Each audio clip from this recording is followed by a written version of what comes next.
Good morning. It is 3 minutes after 10. You're listening to James O'Brien on LBC. You're listening to a very confused James, even perhaps, dare I say, a discombobulated James O'Brien, because I just had a really bad thought. No, nothing like that. Nothing that necessitates a visit to confession. I just had a really bad or strange thought just before the light came on. So you heard me a moment ago, I hope, reflecting upon the absolute absurdity of a country where somebody who made their fortune, made enough money to allow him to go into politics by selling get-rich-quick schemes on the internet under a variety of false names. We'll get stuck into some of the detail of that shortly in case you're not fully aware of it.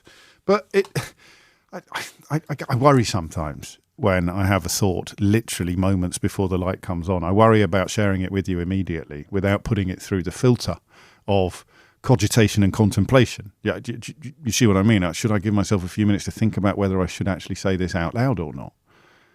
But Grant Shapps is spectacularly unsuitable, I would argue, and will shortly, to be Secretary of State for Defence.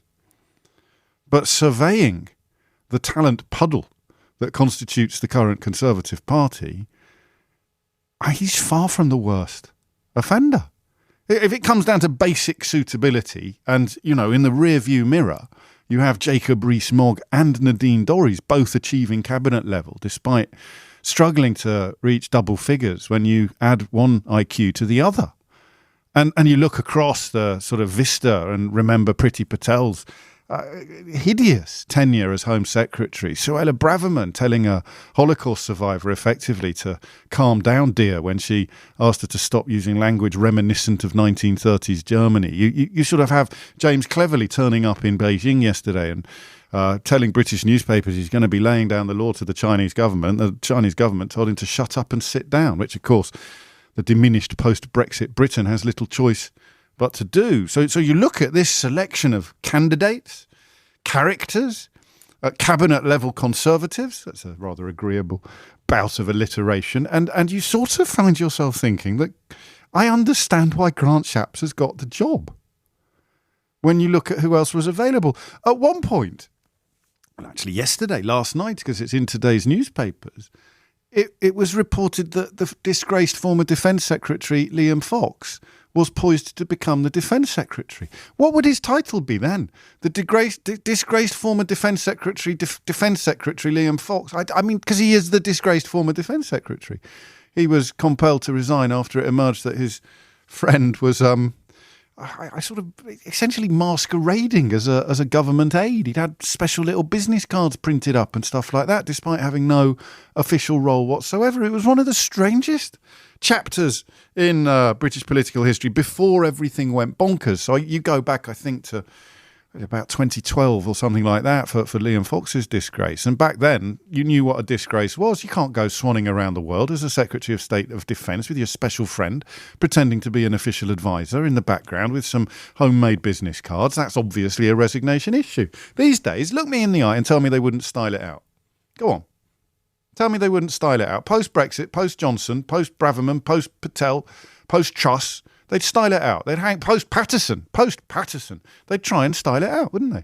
They'd literally say, well, who here hasn't taken a friend on government business while pretending that they were official advisors? So you go back to that period there. Just think briefly of what things used to be like when it came to actions having consequences, when it came to there being basic standards of behaviour about which everybody could agree, regardless of which side of the house they sat on or which coloured scarf they had tied around their necks. That there were things that, if your lot did it, you'd agree were resignation issues. Those days are behind us now. But I look back to those days and I see little me 11 years ago. I remember the studio I was in when I first realised this. It wasn't our regular studio. We have a sort of broom cupboard style studio for when the engineers are in the mothership on the USS Enterprise. Our studios look like now. They're absolutely fantastic. But we have a little broom cupboardy one where we go when there needs to be maintenance work or if Nick is being filmed for one of his myriad television appearances. And I was sitting there. Do you ever get that? Do you ever get that sort of, what is it, like a sense memory? And I remember sitting in that room and looking at the Grant Shapps stuff. And, you know that I've become more political over the years that I've been doing this job. I thought I was political when I started, but I wasn't. I didn't know much. I was a bit lazy, and I hadn't really lived during a period of chaos. Everything had been fairly calm during my sort of post-university life. And then I slowly discovered the madness that bubbles away under the surface, and occasionally, of course, bubbles upwards. And Grant Shapps was one of the first examples, because I started reading your messages and people were telling me things like, he made his money selling get-rich-quick schemes on the internet. And I thought, no, don't be daft. He's the chairman of the Conservative Party. This was under David Cameron, remember, before the real madness set in, and before he made the absolutely catastrophic error of bending over to accommodate UKIP and promising a referendum. And David Cameron made him chairman of the Conservative Party. And you were telling me that he used to flog essentially sort of get-rich-quick schemes and search engine optimization policies, and you could send him $497 and he'd send you the secrets of his wealth, the kind of things you used to see in the back of Viz magazine, but they were spoofs. And I thought, he can't. You can't. I mean, I didn't trust you. I think I must confess, looking back, I didn't. I thought, no, that can't be right. Your listeners to the radio show, you're not professionals. There's no earthly way that a prime minister would make essentially a snake oil salesman using false names. He wasn't even selling the snake oil under his own name. It wasn't Grant Shapps' trademark snake oil. It was Michael Green's trademark snake oil, or Sebastian Fox's trademark snake oil. And they just can't. You can't. Surely you can't. It kind of defied my concept of natural justice. I know how naive that probably sounds in 2023, but in 2012, I don't think it was naive. You would sit there and think to yourself, no, you can't. There must be some obstacles to promotion to chairman of the Conservative Party, which isn't a big job. It's not a government job, is it, effectively? But it's still, a big deal. I'm thinking how mad this sounds in a world where 30p Leenock can be made deputy chairman of the Conservative Party. But this was only 11 years ago, when it was shocking that a man who had made his money flogging get-rich-quick schemes on the internet under a variety of false identities was made chairman of the Conservative Party. And then, of course, I woke up this morning to hear that the disgraced former Defence Secretary Liam Fox was poised to become the new Defence Secretary, but he didn't. Instead, it was the man who used to sell get-rich-quick schemes on the internet under a variety of false identities, and then I think lied about it after becoming an MP. Do you know there's a photograph out there somewhere of Grant Shapps at a trade fair wearing a name badge with someone else's name on it?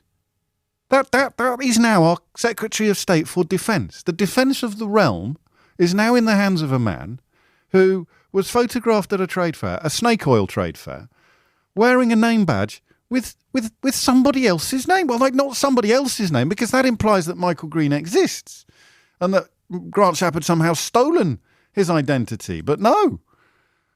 He was posing as a web guru named Michael Green to sell get-rich-quick advice over the internet. And because I presume it was some sort of one-man band, although I think he later claimed that he'd transferred his share in the business to his wife, he had to create the illusion that it was a bigger operation than it actually was. And that involves inventing a CEO, a helicopter-flying CEO who didn't actually exist. But people sent the non-existent person money in return for Grant Shapps flavoured snake oil. And David Cameron looked at this man, whether he knew it before or after. He either looked at this man after making him chairman and knew this and left him there, or he looked at this man before making him chairman and knew this and put him there, and thought, yeah, that is no obstacle whatsoever to being chairman of the Conservative Party. And then the decisions were taken not to prosecute him and not to continue an advertising standards authority investigation into him, because he promised to stop doing it.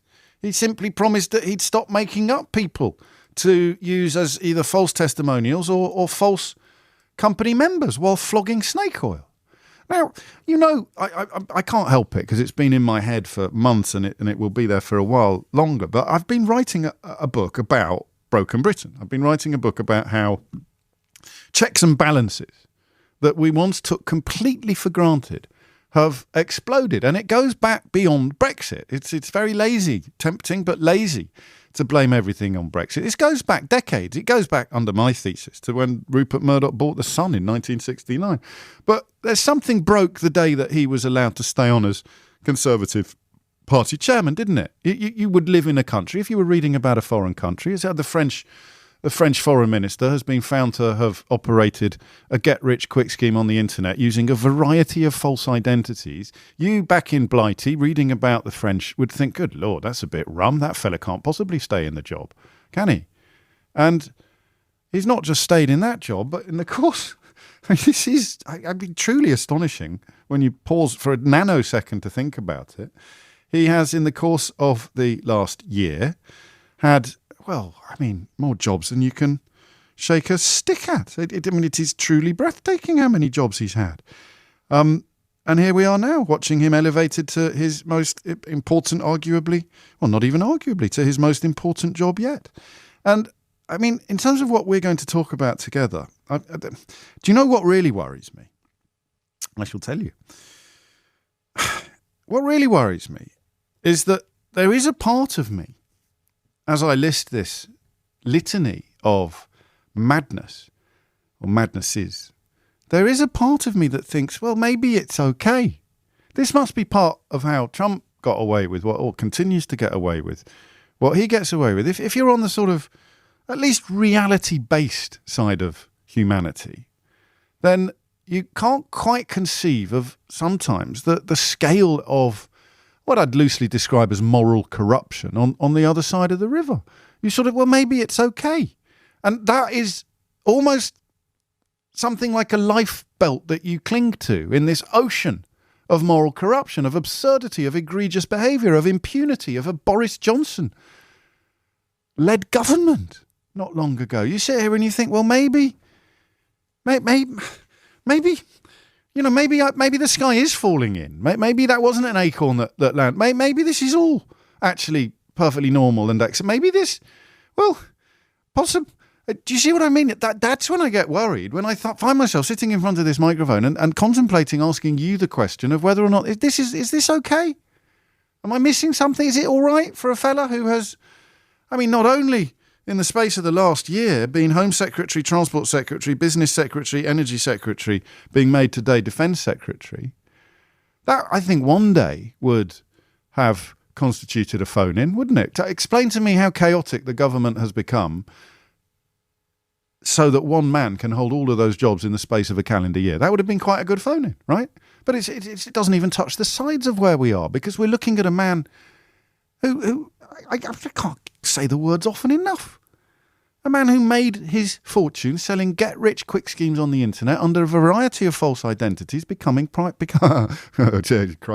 I nearly said becoming Prime Minister, but frankly, you can't rule anything out, can you, in this country at the moment? So I am going to put that on the list, but I'm putting it there with a sort of, I don't know, a coating of sadness. Is this okay? I would love you to defend it, but not from a ludicrously loyal point of view, not from my conservative scarf or my Brexit scarf is tied so tightly around my neck it's cut off the flow of blood to the head, and I also think Jacob Rees-Mogg is a genius and Nadine Dorries deserves a seat in the House of Lords. I don't want to speak to complete crackerjacks early doors this morning, but if you can put forward a sensible defence of the new Defence Secretary, I'm all ears. I kind of would love to. I can't imagine it exists. But if it does, I'd almost be relieved. I'd almost be relieved to sit back in my chair listening to you and think to myself, yeah, that's true, actually. It doesn't matter that the new Secretary of State for Defence sold get-rich-quick schemes on the internet under a variety of false identities and then lied about it after becoming an MP. You know, everybody deserves a 17th chance. So that's your first mission this morning, 0345 6060 973. You know, it's a bit boring being constantly stunned and shocked and outraged by the antics of this government, but that's why I mentioned Trump a moment ago. You have to be, don't you, if it really is as egregious as it looks. But the second question, probably easier to answer. I don't think we need to deploy the coma this morning, do we? Quite. But the second question is, how has this happened? How have we become a country where a man who became wealthy selling get-rich-quick schemes on the internet under a variety of false identities and then lied about it after becoming an MP, is today appointed Secretary of Defence of the United Kingdom. So 2 questions. Number 1, defend it. Number 2, explain it. Now, if you hit the numbers now, you will get through. Nothing I've said is debatable, I'm afraid. All of the facts are there with regards to the false identities, with regards to the snake oil, with regards to the get-rich-quick schemes, with regards to the hatful of jobs he's already had this year, with regards to the elevation to Defence Secretary, with regards to the false identities, with regards to the abandoned investigations. That's all factual. So any defence has to hinge upon the reality that we recognise together. But how have I ended up at the age of 51 living in a country where a bloke who would have been tarred and feathered for selling snake oil in a Mark Twain novel is now Secretary of State for Defence? And we are touching on military matters in the second hour of the programme when we look at Prince Harry's amazing new documentary. But obviously on the programme, if you're in the military, I suppose your input on this conversation may be even more interesting. Ben Wallace, by all accounts, the most competent and the most credible member of Rishi Sunak's cabinet and Boris Johnson's and Liz Truss's, I think. So hard to keep up. But inevitable, really, that he should be heading for the door. Just talk me through it, okay? 0345 6060 973. How have we become a country where a snake oil salesman can be made Secretary of State for Defence? And that's not even an opinion. That's just counting. It's 20 past 10. This'll tickle you, or it tickled me at least. So I tweeted just before coming on air, a man who made his fortune selling get-rich-quick schemes on the internet under a variety of false identities and lied about it after becoming an MP is now in charge of the nation's defence. Guess who quote tweeted it with the comment, "Are you kidding? Sounds as bad as our guy." Almost. I'll give you a clue. It's from the other side of the Atlantic. You in a million years, I'm never going to guess who that was. I'll tell you in a minute. But first, how have we ended up with a snake oil salesman as Secretary of State for Defence? A successful snake oil salesman. That's probably worse. Nick's in Manchester. Nick, what would you like to say? Hi, James. How you doing? Very well, mate. What have you got? Good. So basically, when listening to this, I was you said you surprised and a little bit shocked about this. And I was a little bit surprised at how shocked you were. I was a little bit surprised at how surprised you were at how shocked I was. You said it before, broken Britain. Okay, yes, but shocked because you it's washing over you all day, every day. And then occasionally you step back and see the picture. And those words there, Nick, are objectively shocking. A man who made a fortune selling get-rich-quick schemes on the internet under a variety of false identities today became Secretary of State for Defence. That's shocking, even if you're numb with shock. It's still shocking. Agreed. Yes. Agreed. However, shocking would also be refugees on a barge. I feel like we've been we're subject to such a cesspit of a nation at the moment that, to be honest, having someone who's manifested several different aliases under get-rich-quick schemes to become Defence Secretary, to be honest, kind of fits the bill with where we stand with the Conservative parties at the moment. I feel like this is almost, when becoming an MP, I could imagine them sitting him down and going, right, what have you got? What would be a good qualification for you to sit with us? And he goes, well, I've done this. And they're like, perfect. It doesn't. I think you're more cynical than me, and I suspect your tongue is slightly in your cheek. Nobody's looked at his record of snake oil selling and thought he's maybe making him chairman. Actually, maybe Cameron, because if you want, because the Conservative Party chairman is essentially a snake oil salesman. You've got to put, isn't it? He's in charge of election campaigns and stuff like that. And if that's not snake oil, I don't know what is. But I don't think Rishi Sunak, and this is not a defence of the man, I don't think he's looked at Grant Shapps and thought, there's a fella who uses false names to sell snake oil on the internet. That's why he'd make a brilliant defence secretary. Not literally, but no. But within everything that's happening at the moment. To be honest, when you said this earlier, it's the first time I've heard of this guy. I'm going by what you're saying, so you have to forgive me. But when you said today about what he's potentially done, and he's going to become Defence Secretary, I was just like, sure. Yeah, why not? That's really interesting because for me, it's like a reminder. That's why I mentioned that I think this was one of the first times I sat behind a microphone truly spluttering. I couldn't quite believe what I was learning about the man, and that he stayed in post after that. But you're there learning it for the first time. He did what? Well, I'll read you a news report, not an opinion piece. He was found to have been posing as a web guru named Michael Green to sell get-rich-quick advice over the internet. That's a news report on the later abandoned advertising watchdog investigation. And you, how old are you, Nick, if you don't mind me asking? I sound very young, but I'm 36. 36 is very young. You at the age of 36, so in your sort of mid-20s when this happened, it's news to you, and you're just thinking, that fits. That's not. I mean, that is of a piece. That's of a piece with everything else that is going on, and absolutely that is a mark of the madness that we are experiencing. And of course, thank you, Nick, mate. That's a lovely kickoff, but it also excuses you from the task of trying to explain how it's happened, because it's all you've ever known. If you're 36, you were what, 20. 10 minus 13. You were 23 when Cameron came into power. Shortly afterwards, made Grant Shapps chairman of the Conservative Party. This is all you've ever known. But for those of us who have a few more years on the clock or a deeper investment in the madness, have a crack at explaining it. How have we ended up? And listen, if you listen to the programme through a sense of masochism, and you hate the daily proof that you were absolutely stupid when you voted for Brexit, but it was a temporary rush of blood to the head, or your admiration of Boris Johnson you look back on and can't quite believe that you fell for it. But you remain very much on the other side of politics to me. You think that the instruments of British government should be dedicated to enriching plutocrats and the already wealthy, while pretending that it's all going to trickle down one day. If you have a crack at this for me, you tell me how this has happened, because nobody sits there thinking that this is what I want for my country. Do you know what I really want for Britain? A defence secretary who used to sell get-rich-quick schemes on the internet under a variety of false identities. Cameron's in Gloucestershire. Cameron, what would you like to say? How you doing, James? First-time caller, long-time listener. Thanks very much. Why have you taken so long? Why have you taken so long? I don't do this for fun, you know. I don't do it for my own entertainment, Cameron. And therein is the point, James. I can't believe that I'm phoning in, but this is particularly personal to me. I'm actually serving military, have been for many, many years. You know, I work with people who put service and country first. Yes. Respect and integrity are core values to all of the armed services. And this particular appointment, it feels like a new, I mean, even given everything we've seen since 2010, this has cut pretty deep, given Shapps' particular background.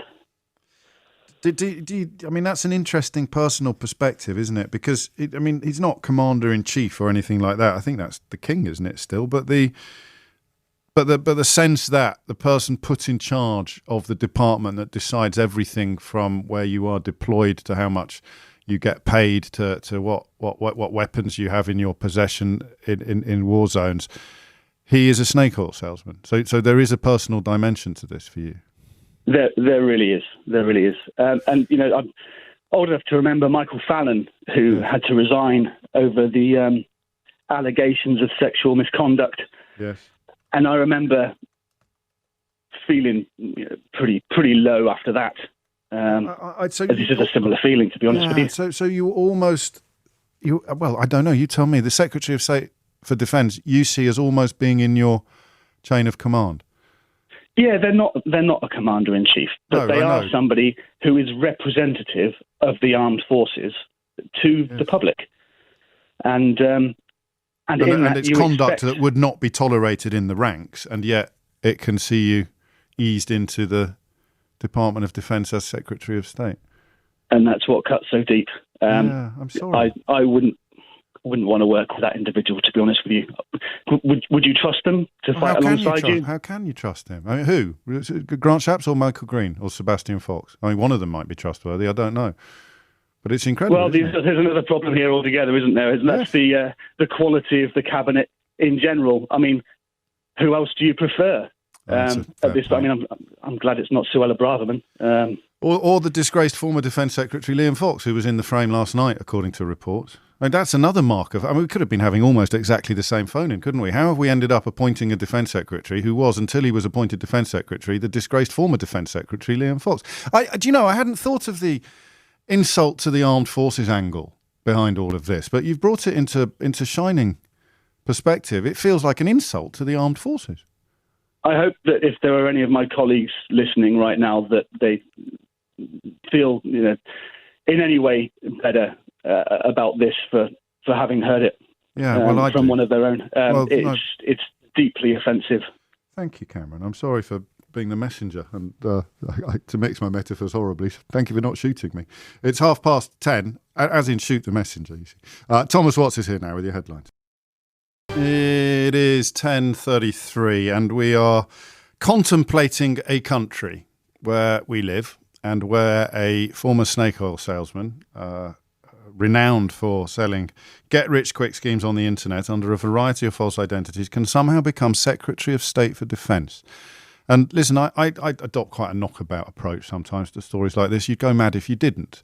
But occasionally a caller really brings you back to reality or back to the gravity of the situation. And I think Cameron there in Gloucester, reflecting on it from the perspective of military service and articulating the sense of insult, the sense of offence felt that someone with a track record as checkered, shall we say, as Grant Shapps is, can end up essentially as his boss. That stung a bit, didn't it? I'm just going to give you a bit of context on this one. The first is, and both of these are from the time when the inimitable Michael Crick, he's of course also the journalist responsible for bringing 30p Lennox attempt to pretend that a friend was a complete stranger and being too stupid to realise it was all being recorded into the public sphere. But he was working at Channel 4 News at the time of this pursuit of Grant Shapps or Michael Green or Sebastian Fox. I'll play you first the doorstepping that he did in 2013 when it had been decided not to prosecute him. I mean, there we are, former Secretary of State for everything under the sun, current Secretary of State for Defence, just rewind 10 years and he was in the news because of the possibility of being prosecuted for his business practices. And the decision not to prosecute was based largely on a promise never to do it again. Have a listen to this. When I caught up with Grant Shapps this lunchtime, he claimed to have forgotten about it. Dropped the case against you. Have you seen this? Oh, right, yeah. Vaguely, I've forgotten all about it. You've forgotten all about it? Well, this is all a very old thing, and I think that the MP who wasted the police time may have something to... But they say the selling of the software may constitute an offence of fraud. Well, if you read the letter, it says absolutely nothing here of any interest. Sorry, Mike, I thought you were here today about the hats to Afghanistan. It is of interest if a cabinet minister might have been involved in an offence of fraud. I think the letter makes it perfectly clear that there's absolutely nothing here. And it doesn't make it clear. It says the lawyers said it may constitute an offence of fraud. I think that the MP who wasted police time, and it seems like it's been a year or something, really has questions to answer as to why they were wasting the police time.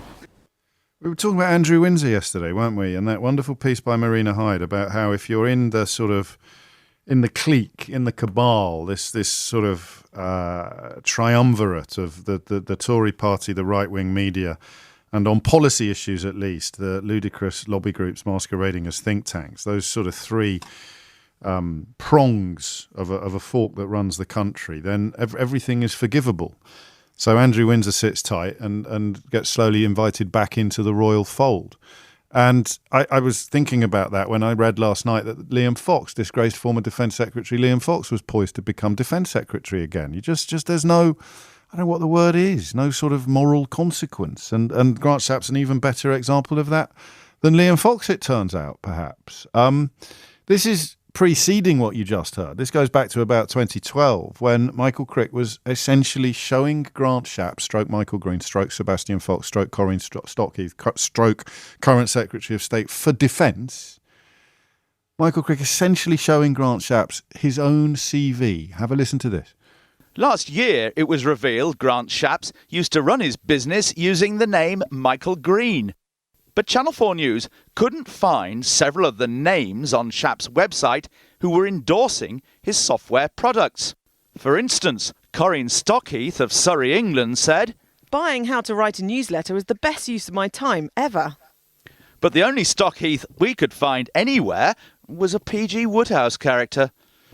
And Shapps himself seemed very reluctant at the Tory conference to help us. What about Corinne Stockheath of Surrey? Doesn't appear to be any Stockheath anywhere in the world. There doesn't appear to be a Stockheath anywhere in the world. Is she genuine? Is Richard Wharton of Tech Triops, New York's genuine? Is JLM Richards of the Wollaston Trust? There doesn't appear to be a Wallace and Trust, is he? Michael, all I can tell you is everybody is genuine. Fictitious testimonials might be deemed to be deception to gain a pecuniary advantage. A year later, we still haven't found Corinne Stockheath, and nor, it seems, has he. Does Corinne Stockheath still exist? I asked you this last year. You said she did then, but have you managed to find her yet? Michael, I know this is kind of all of great interest to you, but the truth of the matter is that this is all from the testimonials and all this from like 10, 15 years ago. I'm afraid no, it's not 10 really It's much more recent than that.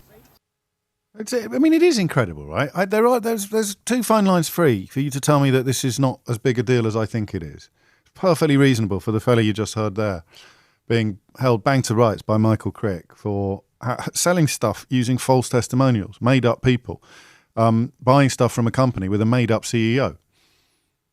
Yeah, calm down, James. It's no big deal. It's perfectly reasonable for him to be in charge of our nuclear codes, if he is. I'm not fully au fait with the minutiae of Defence Secretary hierarchies, Defence Department hierarchies, but he's going to be a hell of a lot closer to them than I am, or indeed he should be. Phil's in Cardiff. Phil, what's going on? Yeah, morning, James. Morning, Phil. Yeah, I think the focus on Grant Shapps and his multiple personalities is morally concerning for the whole nation. But maybe the root cause is the absence of a single personality from the Prime Minister.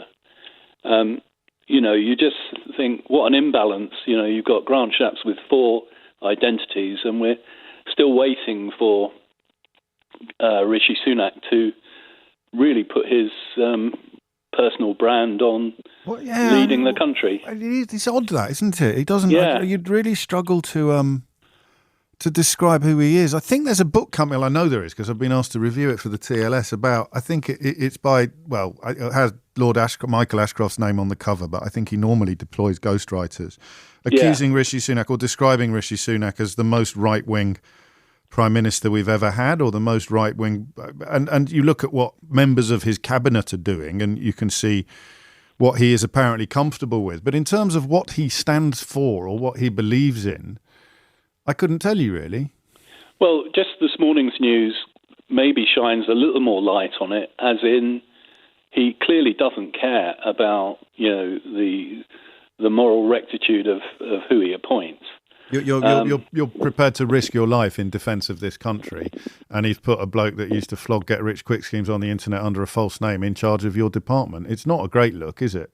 Well, no, and you've got a guy that, and I was still talking about the Prime Minister, who, pretty much every interview wants to go to this sort of reductio ab absurdiam of trotting out his 5 mantras or whatever. Yes. Which don't include the environment. I think there is a veiled reference to defence, but this isn't exactly covering that in glory, this appointment.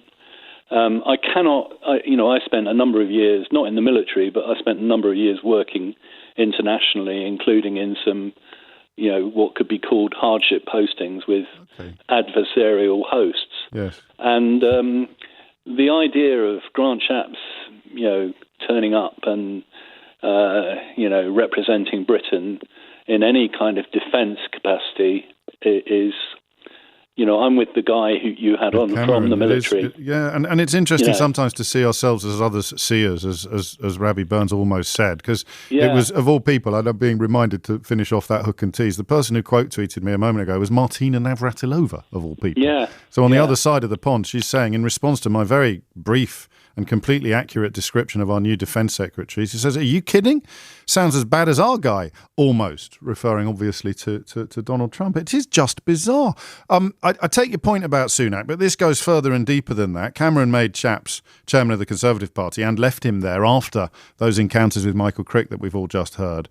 Can we begin to explain that between us, Phil? I'm not sure I've got much to add. Can you? Is it Cameron's inability as a consequence of his schooling and upbringing ever to be able to say, I've made a mistake or I was wrong? So he leaves him there. He should never have been there. But Cameron's hubris, Cameron's failing, is that that stiff upper lip trading that means you never admit you made a mistake. I don't know. Why? All I've got, James, is that the misdemeanours of Grant Shapps are, I can't prove this, but the mindset careful! Don't do anything like don't do anything libelous. the mindset of some of our recent leadership, including, Cameron, are maybe these are posh boy crimes. They're not. Yeah. They're not really serious. Making money. Who hasn't cut a few corners or adopted a few false identities when trying to make a few quid? Not seen as nowhere near as offensive, for example, as drinking a mojito on a train or having a curry in Durham, which merits 2 weeks' worth of front pages from the Daily Mail. It's all very bizarre. Thank you, Phil. Moses is in Ealing. Moses, what made you pick up the phone? Yeah, hi. Good morning, James. Hello. As a member of the Conservative Party, but I'm a One Nation Tory, so please do not hold me to this English nationalist standard. No, the issue is he's considered as a safe pair of hands. Yes. It's like a Ronsil. He does exactly what it says on the tin. So Grant Shapps sends him out to have a go at the people who are looking for more money in the transport sector. Yes. He'll come out. The same in the medical field. He'll come out. He'll do exactly as Rishi Sunak tells him. He doesn't have an opinion. He doesn't have a mind, and he just is happy to have the job. And so you're here to defend him. No, it's not. Well, you kind of are. No, well, defend is the wrong word, but you're here to justify his appointment by describing him as having no opinions and no mind of his own. Yes. I think you're right. Taking into account the deficiency of any talent within the Conservative Party. But doesn't that scare the life out of you? Absolutely. I mean, we live in a country in 2023 that we cannot build houses and have clean water at the same time. 13 years in power. They should really have fostered a phalanx of major talent coming up on the outside lane, prepared to stay in power for generations, and they've got 30p Leenock now as deputy chairman. Boris Johnson got rid of all the One Nation Tories. He did, yes. Yeah, so where's the talent going to come from? That is going to haunt the party for at least another generation, isn't it? Because you're not going to get an intake in 2024 to fill that vacuum, because the number of seats they gain, regardless of the overall result, is going to go down. So at what point does the Conservative Party become a party of plurality again? At what point do people like you feel represented by the parliamentary wing of the party you are a member of?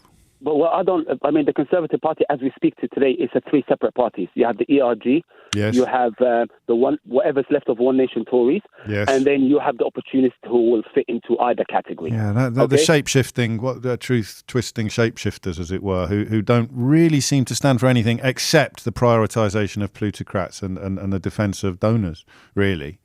So the Conservative Party breaks and goes, or at least unless the Conservative Party loses badly in the next election, and then we have to go into ourselves and find out what went wrong. We need to get rid of this English nationalists. If we don't get rid of English nationalists, we're not going to have a country as a union anymore. These are heavy words, Moses. I suppose underpinning your point, finally, just to clarify, is the reluctant admission when you use phrases like safe pair of hands, the reluctant admission that in purely pragmatic terms, this is the best that Rishi Sunak could do. Absolutely. I mean, he's not going to give you terrible headlines every day like Suella Braverman. No. He's going to keep quiet, do his job, do whatever he thinks his job is, and then he's just going to go under the radar. Sir. I understand. With every other call after Cameron, I understand his hurt more and better, because it's such a sort of, I don't know, an insult to the armed forces to put someone like this in charge. And it's such an appalling reflection of the state of the nation that it makes sense. So the top 2 choices for Defence Secretary of the United Kingdom were a disgraced former Defence Secretary and a former snake oil salesman. I mean, but if you think about it, I mean, I think the armed forces are next to come in line, because, I mean, the Conservative Party's already had a go at the teachers, the police officers. Finally, something we can disagree on. I can't. I mean, they might come in with cuts, and they might come in with. Thank you, Moses. They might come in with, austerity-related measures. Ben Wallace always agitating for more. I think to the annoyance of prime ministers, even as they recognised his ability in the job, but I don't think they'd ever go after individual members of the armed forces in the way that they've gone after doctors and nurses and teachers and firefighters and police officers and pretty much anyone else you care to mention. It's lawyers, of course, and not, I don't even have to mention journalists. It's 10:47. James, can we throw some rocks in the direction of Sunak, please? How has this moron appointed such an absolute twonk? What a beautiful turn of phrase you have, anonymous texter. A man or a woman after my own heart there. I think Phil in Cardiff lobbed a couple, didn't he? But this is the problem, isn't it? When you're looking to explain and understand things, you veer perilously close to excusing. The line between explain and excuse is sometimes close to invisible. But I'm not sure Rishi Sunak had much choice looking at the talent puddle available to him. Liam Fox was in the frame last night and he had to resign in disgrace as Defence Secretary about a decade ago. So I don't know. I mean, Sunak is utterly disastrous by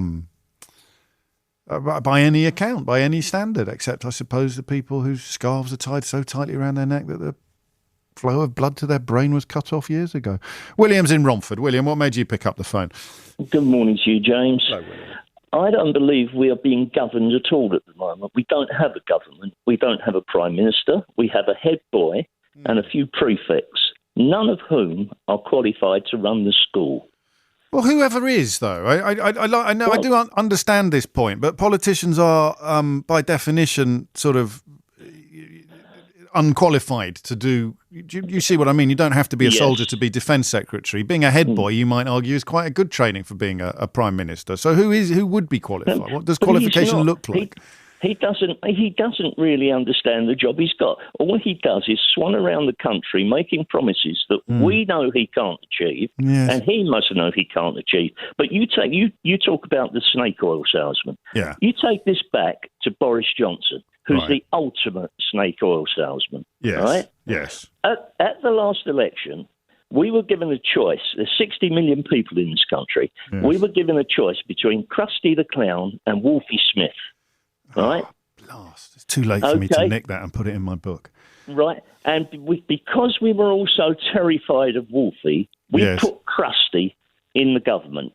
And it's all gone down the slippery slope since then. Well, yeah. I mean, I'd take it back further, as you can probably predict, to 2016, when people were sold the mother of all pups under the guise of sunlit uplands and a glorious new future. Once those lies are baked in to the national conversation, getting them out again is like trying to get the eggs out of a baked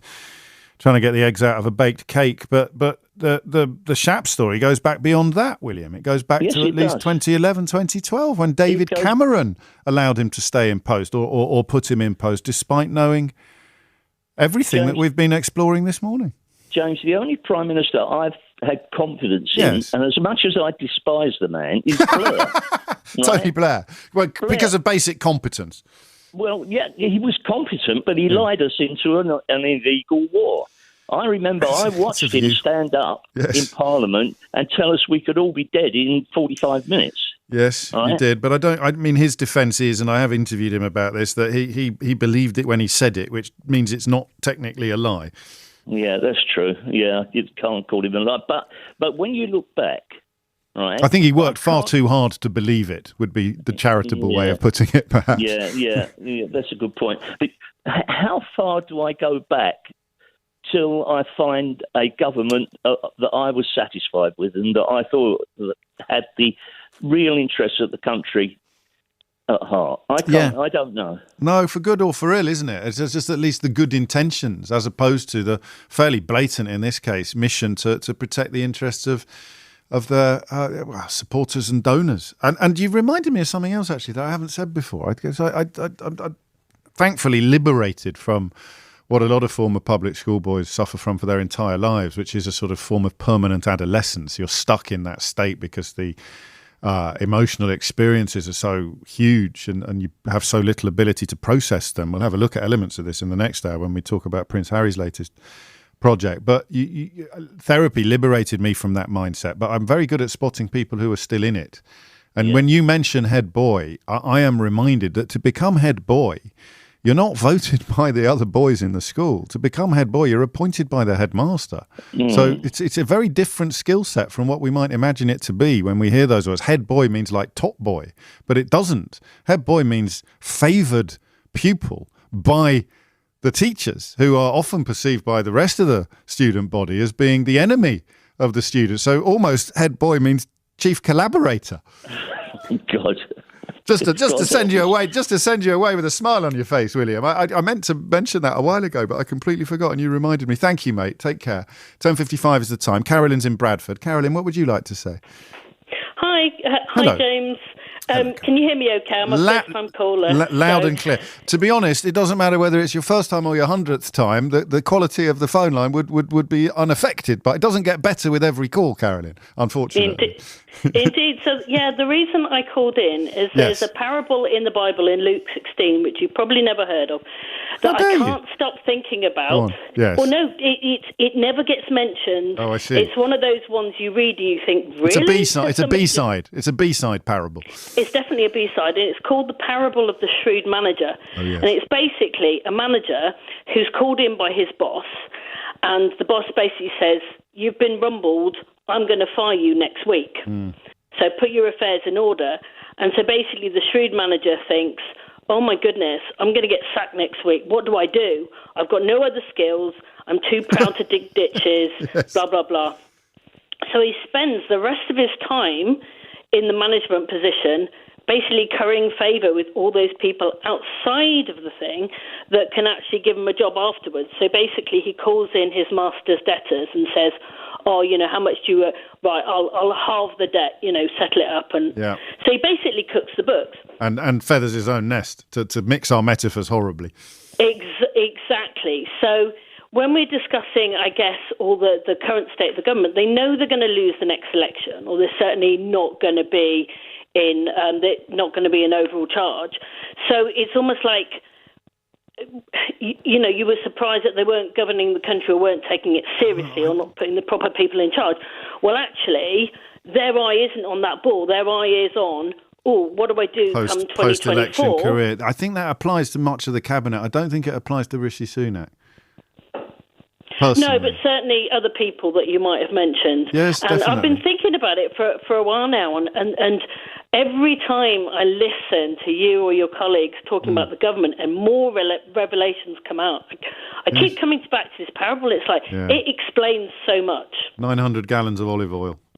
Sit down. Yeah. Make it 450 and we'll call it quits. That's right. Yeah. He gets overshadowed, the shrewd manager, because I think it's in the same chapter as the prodigal son, which is if the shrewd manager is a B-side, then the prodigal son is one of the greats, isn't it? It's one of the classics. I take it back, you have heard of it and you probably know it better than me, but it's one of those ones that nobody's ever heard of. And you kind of think, really? Has somebody just shoehorned this in? All the parables are brilliant, because that's what they do, isn't it? They describe the human condition in a sort of narrative form. Thank you, Carolyn. And for the majority of them, I mean, the numbers that have already announced they're stepping down, let alone the ones that are going to be handed their sandwiches wrapped in a roadmap by the electorate, paint an astonishing picture of the next generation of politics. And quite how there's a great piece by John Elledge, I think, in the New Statesman about how the media will have to bend to power. I don't know how that works. I can't even remember how that works. Tony Blair and to a lesser extent Gordon Brown wooed Rupert Murdoch. I think Sarah Brown had Rupert Murdoch's then wife for a sleepover at Chequers, which is again slightly underreported and underknown, but I don't know what it looks like when you have someone like Starmer, if he ends up in Downing Street, who has not made any concessions to the right-wing media, except insofar as not adopting policies likely to see him attacked by them, but not on a personal level, not on that kind of quite how you'd describe it, on that appeasement scale. He's quite low. He still might go high. Don't think for a minute that I'm letting him off the hook. It is coming up to 11 o'clock. That was fascinating and strangely satisfying. Sometimes it's just nice to feel a bit less alone, isn't it? I do get texts now saying, I can't believe I've discovered your show. I thought it was just me howling at the moon about the state of this government. Thank goodness other people can see what I can see. To which I normally respond by saying everyone can see it.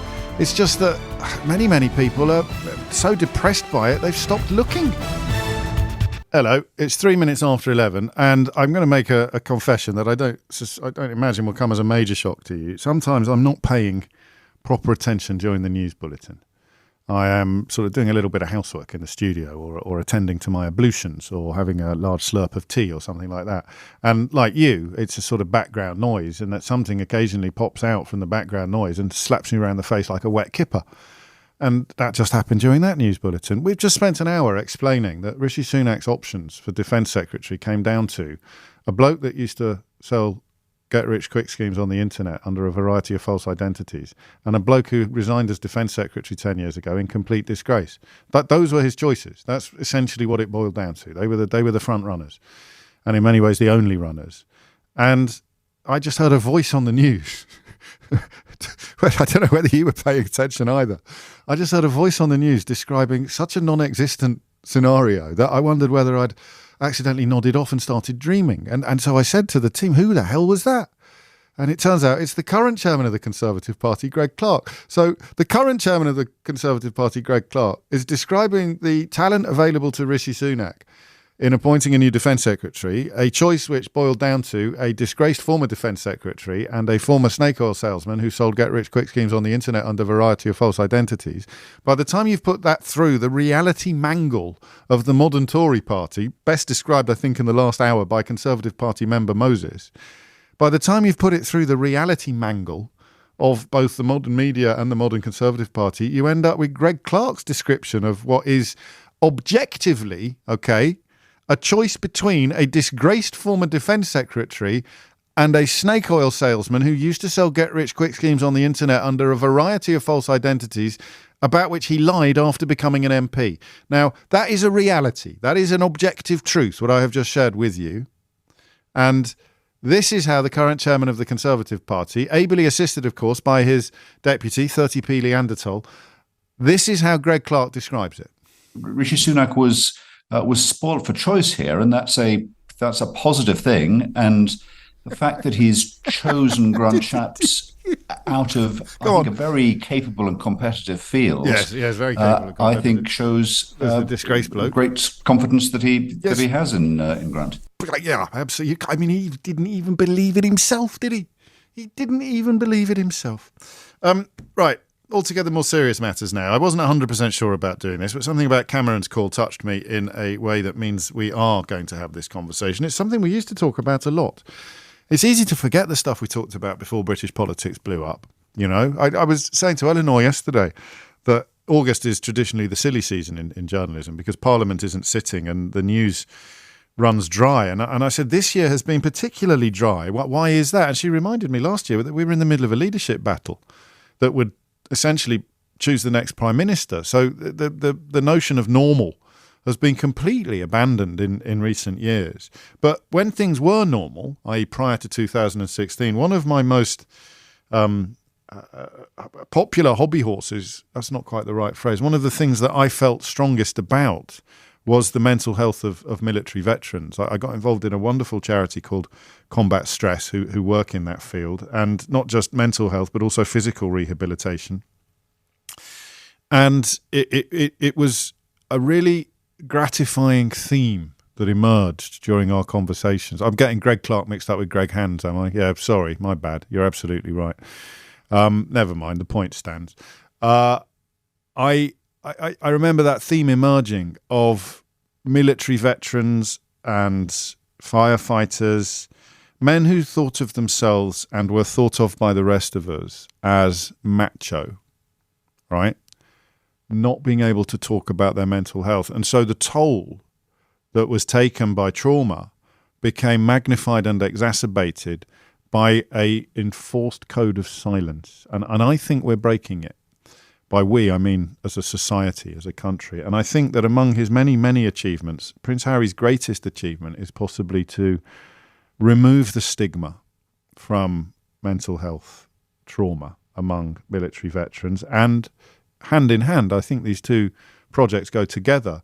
And with the Invictus Games, bring incredible meaning and attention to physically damaged veterans as well, to you know what the games are essentially a Paralympics for military veterans. There's an astonishing documentary, or what I've seen of it is astonishing. I've only seen clips, but it's even the Murdoch Times is giving it 4 stars this morning, in which he talks about the Invictus Games over 4 or 5 episodes and reveals some of his own journeys and triggers and traumas that prompted his interest in military veterans. We talked a little bit yesterday about the paedophile's friend Andrew Windsor being taken back into the royal fold, driven to church last weekend in Scotland by the future king.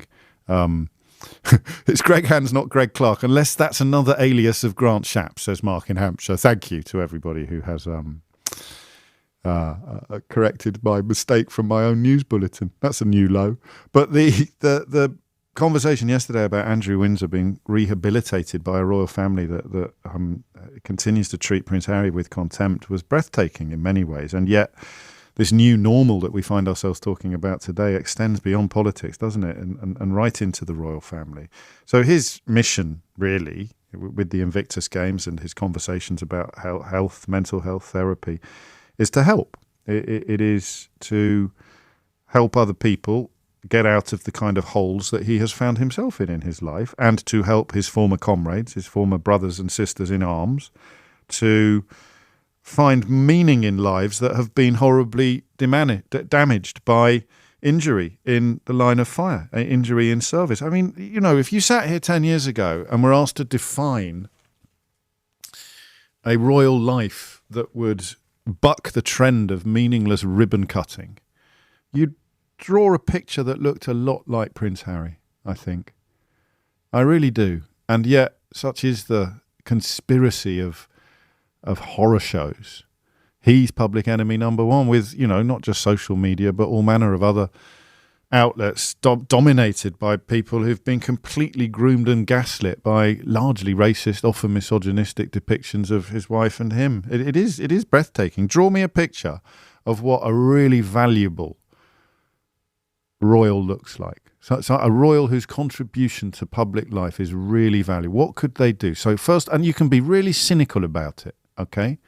Let's pretend this isn't sincere. Let's try and advise on PR a member of the royal family on how to really win over the British public. First thing you'd say, well, it's got to be military veterans, hasn't it? And well, how could he have? Well, he's got to really get stuck in and really work to help people who have been injured in service of Queen or King and country.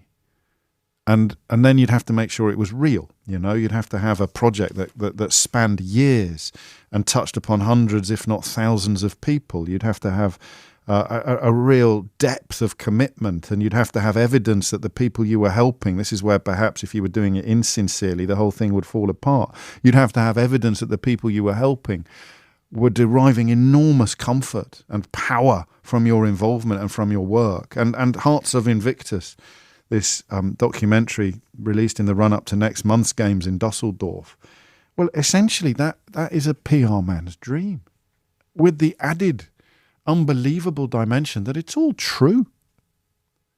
It's all true.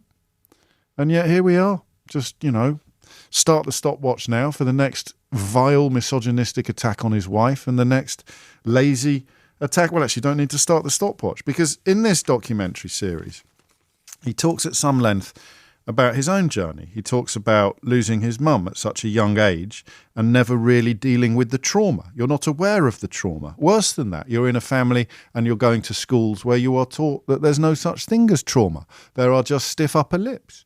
It's only pain, it doesn't really hurt. There are acres of effort dedicated to teaching you that it hasn't done you any harm and you've got to get over it. And only wimps talk about their feelings. And as he speaks in this interview, there's footage of him as a 12-year-old at his mother's funeral when he and his brother walked behind the coffin. And he says, but when it all came fizzing out, I was bouncing off the walls. Like, what is going on here? I'm now feeling everything, as opposed to being numb. And this happened when he got back from a tour of duty in Afghanistan. He said, from my personal experience, my tour of Afghanistan in 2012, flying Apaches, somewhere after that there was an unravelling. And the trigger to me was returning to Afghanistan. But the stuff that was coming up was from 1997, when he was 12 years old. And he talks about this, and he talks about the struggle. The biggest struggle for me was that no one around me really could help. I didn't have that support structure, that network, or that expert advice to identify what was actually going on with me.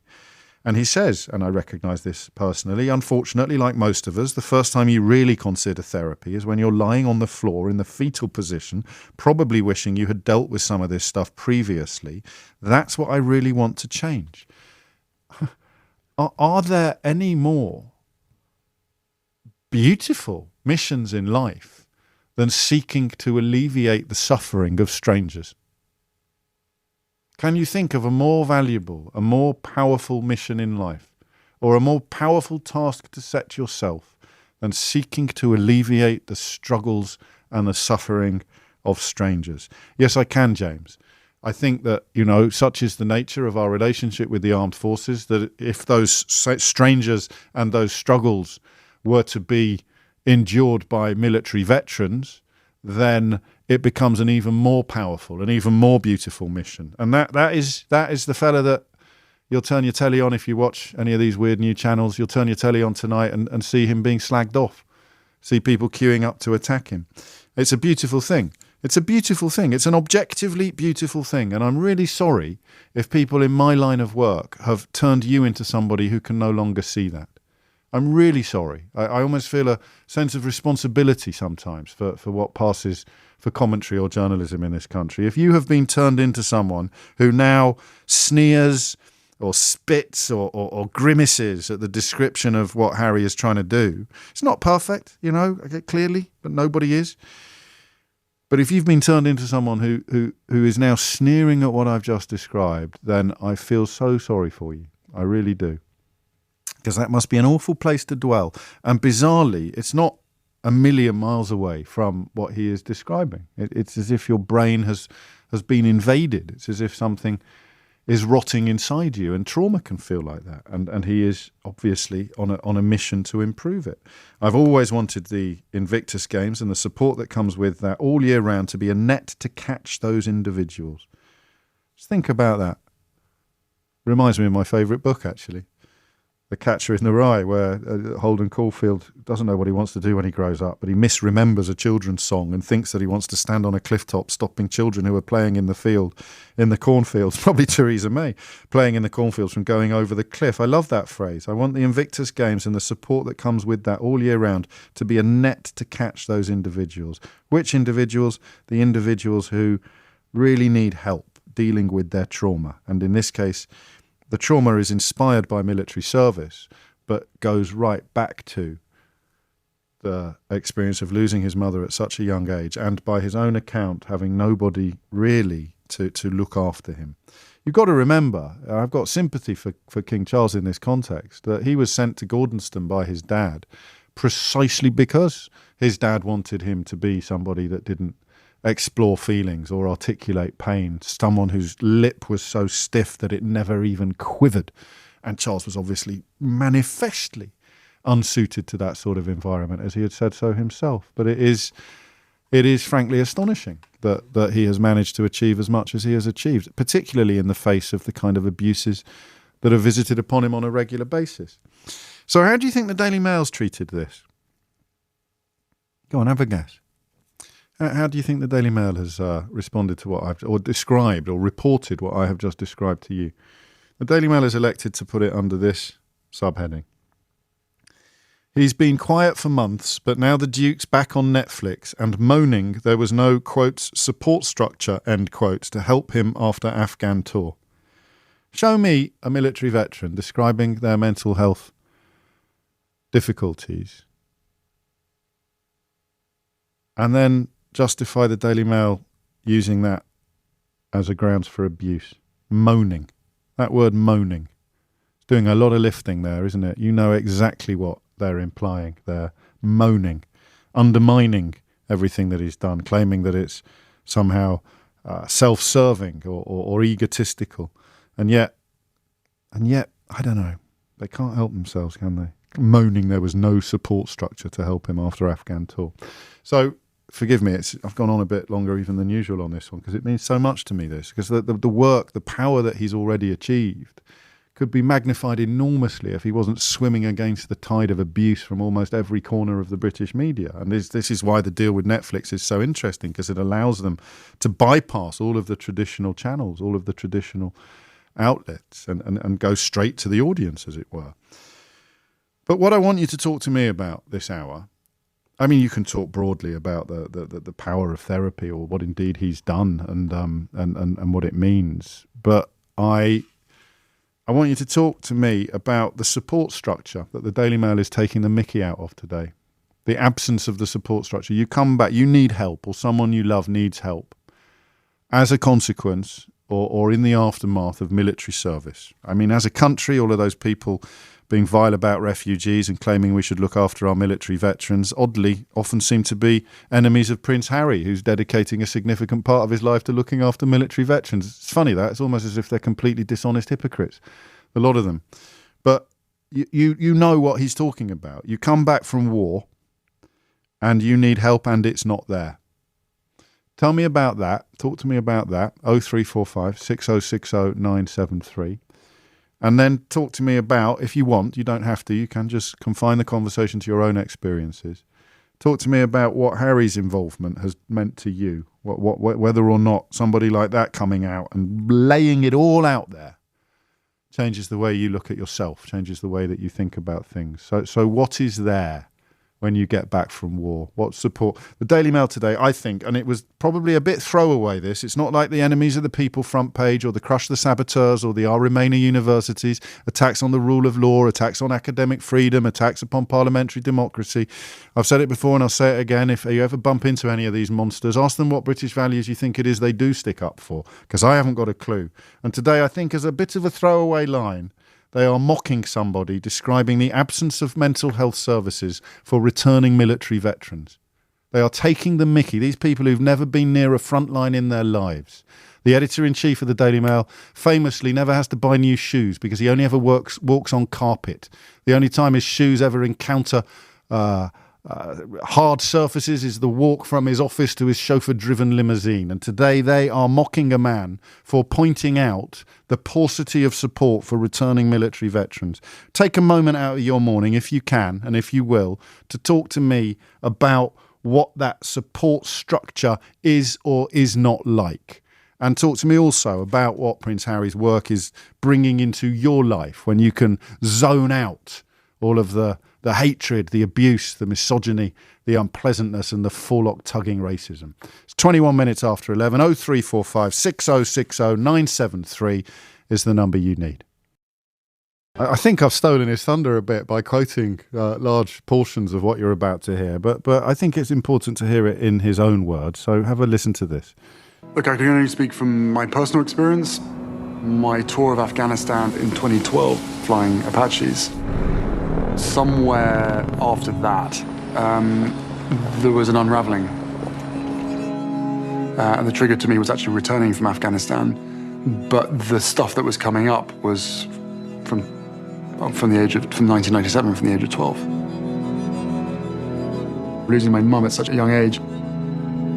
The trauma that I had, I was never really aware of. It was never discussed. I didn't really talk about it. And I suppressed it like most youngsters would have done. But then when it all came fizzing out, I was bouncing off the walls. I was like, what is going on here? I'm now feeling everything as opposed to being numb. The biggest struggle for me was the people, no one around me really could help. I didn't have that support structure, that network, or that expert advice to identify what was actually going on with me. Unfortunately, like most of us, the first time you really consider therapy is when you're lying on the floor in the fetal position, probably wishing that you dealt with some of this stuff previously. Gosh. It's funny, isn't it? 95% of the UK media listens to that and thinks, yeah, that's why I hate you. You know that bloke who lost his mum when he was 12, had to walk behind the coffin, didn't get any support to deal with the emotional trauma, ended up going to war. Came back, had close to a breakdown, sorted himself out and has now decided to dedicate a significant part of the rest of his life to helping people born into much less privilege deal with similar problems. Yeah, I hate that guy. That guy and his wife, don't get me started on his I hate them. How'd you end up being that person? Answer, get a job with Rupert Murdoch or the Daily Mail. Seems to be the case. Let's get the phone lines open. More than enough from me this hour. Steve's in Winchester. Steve, what would you like to say? Hello, mate. I'm actually one of those knows Harry from the Invictus Games. Gosh. I was injured in Afghan in 2010, right. Quite severely. It took me a long time to learn to walk again. It was actually Help for Heroes at the time. Yes. And the prospect of the Invictus Games and getting back into sports, that actually brought me back. You know, he's a phenomenal guy. And because of him, he opened the floodgates to other individuals in a place of high ranking as such, like Tyson Fury coming out and saying, you know what, I've got mental health. And I've got mental health. I've got mental health issues. I had PTSD. I will always have PTSD. And, I've been treated, but the military at the time weren't very good. They were not very good back in 2015 when I was diagnosed with it. Just to clarify, Steve, in the Daily Mail's terms, are you now moaning about there being no support structure to help you after your Afghan tour? You know what? There is a support structure now. It's taking years for the military to actually get back to it, but it took years of going to America, for example, is way ahead of us. Is it? Mental health-wise? Yes, Right. America, Canada, they're way ahead of us. And was there no support? Yes, correct. There was no support. People coming back from Afghan, all the support was limited, and the military would rather, at the time, throw you out. They would rather throw you out. They weren't interested in all that. Why is his intervention so valuable? Why has he managed to reach parts that other people hadn't previously reached, do you think? Because normally it happens, PTSD or mental health happens to people like everyday people. It doesn't happen, or people don't see it happening to a royal or someone that's actually an high flyer. They don't see that. They don't talk about it. It's all like, we don't talk. We'll see private therapists. But shame. You're describing suffers, shame and stigma, and therefore somebody who has, according to our society and the way our society is structured, somebody who's got the lot, for him to admit that he's suffering as well carries a different weight. Yes, it does. Because if you can suffer, then obviously I can too, and that means I shouldn't be embarrassed about admitting it. That's true. But PTSD or mental health happens to all of us for any reason. Yes. But the differences within the military or the NHS or the police is people put their lives on the line every day. It's not just the military. You've got to be there. You've got to be there to imagine what that's like, haven't you? And I can't. Exactly. I mean, I can only listen to people like you and him telling me and reflect a little bit on how anyone can end up in a place where they decide to spend their day yesterday writing articles taking the mickey out of him or describing his testament as moaning, man. You know what? Those lot need to actually get in the feet of some of my mates from Invictus Games that have lost limbs. Their lives, their day-to-day lives, not just losing limbs, but also PTSD, mental health, depression. They need to get into someone's shoes that's actually suffered from it and then talk to me about it. It's a nice way of putting it. Come on. Well, so where are you now? How are you getting on now, if you don't mind me asking? I don't mind. I'm actually retired completely now from the army. I'm a contractor now, but my last day is today.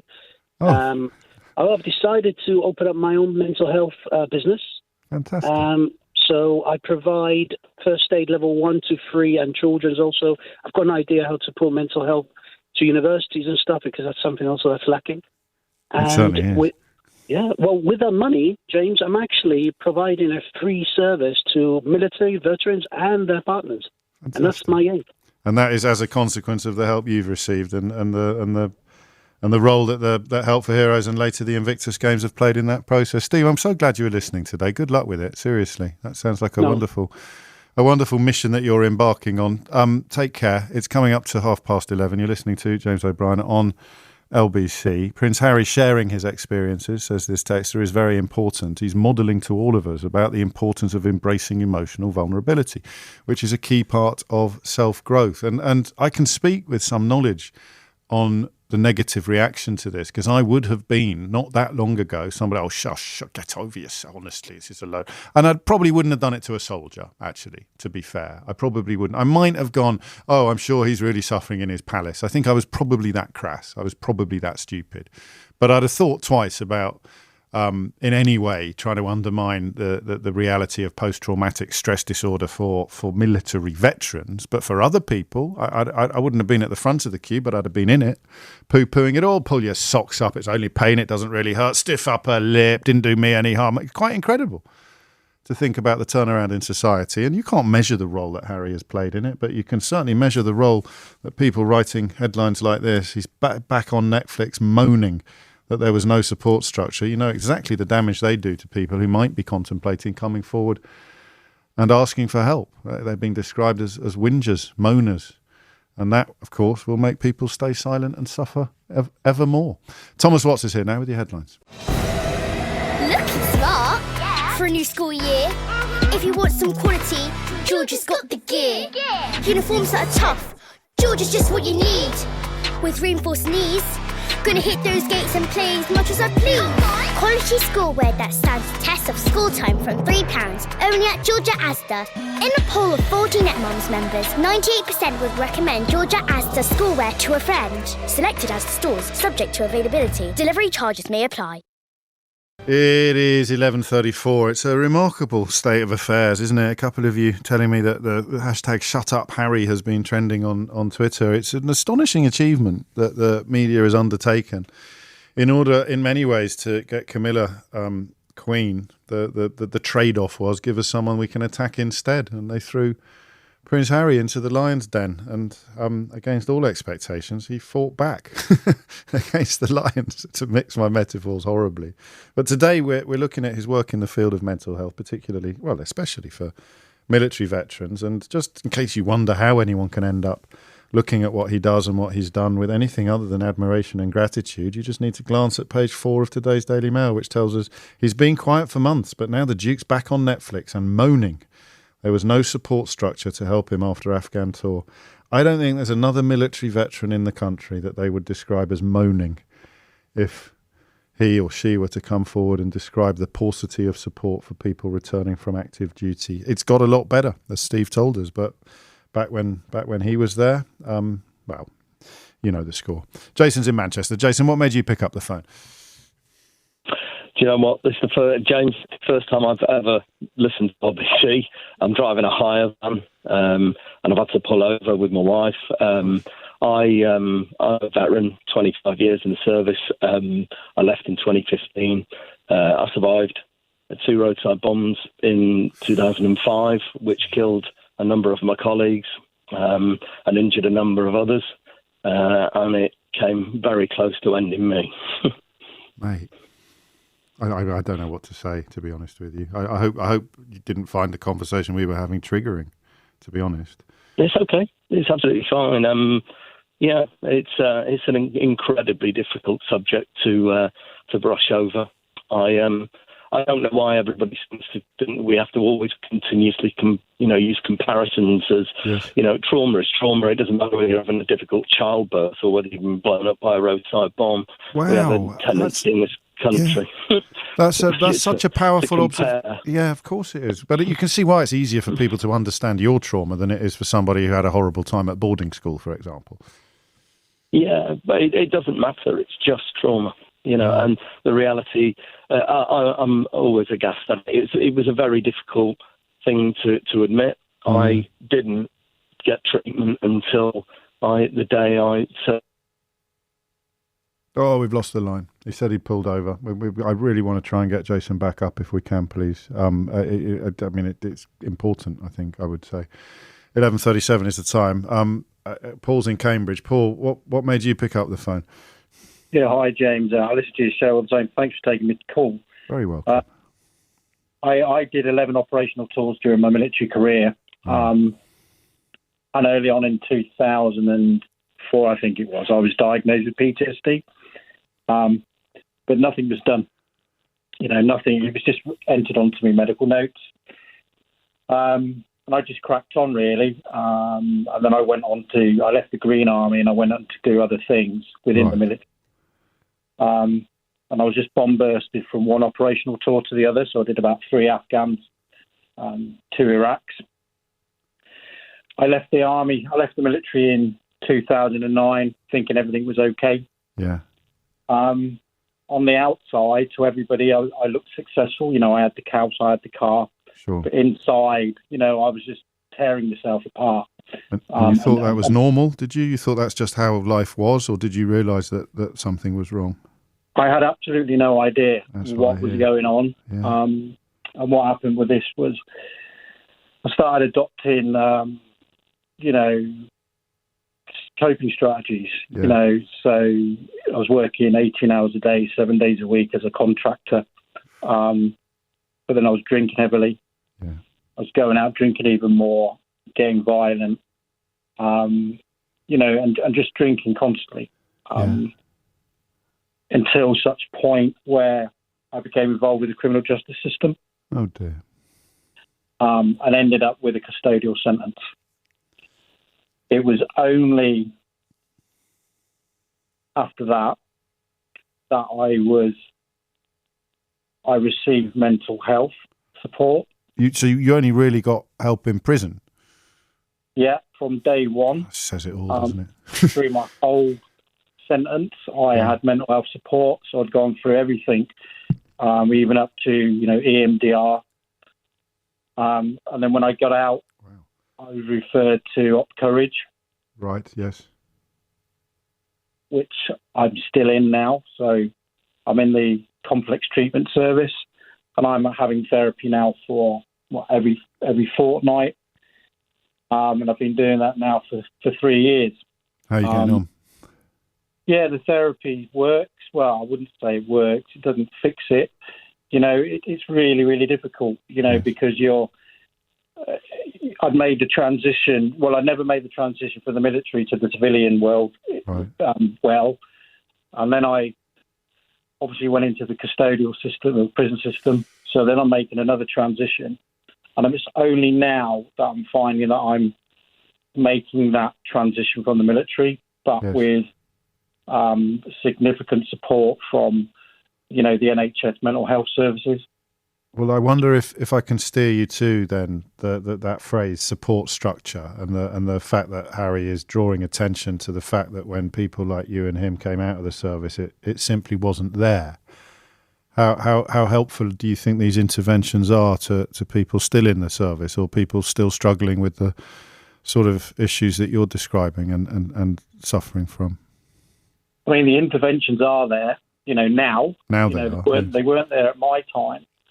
I think, the MOD and units have a responsibility to support those that are serving to access the services while they're in there. And I do know that does happen. Yes. But it didn't in 2012.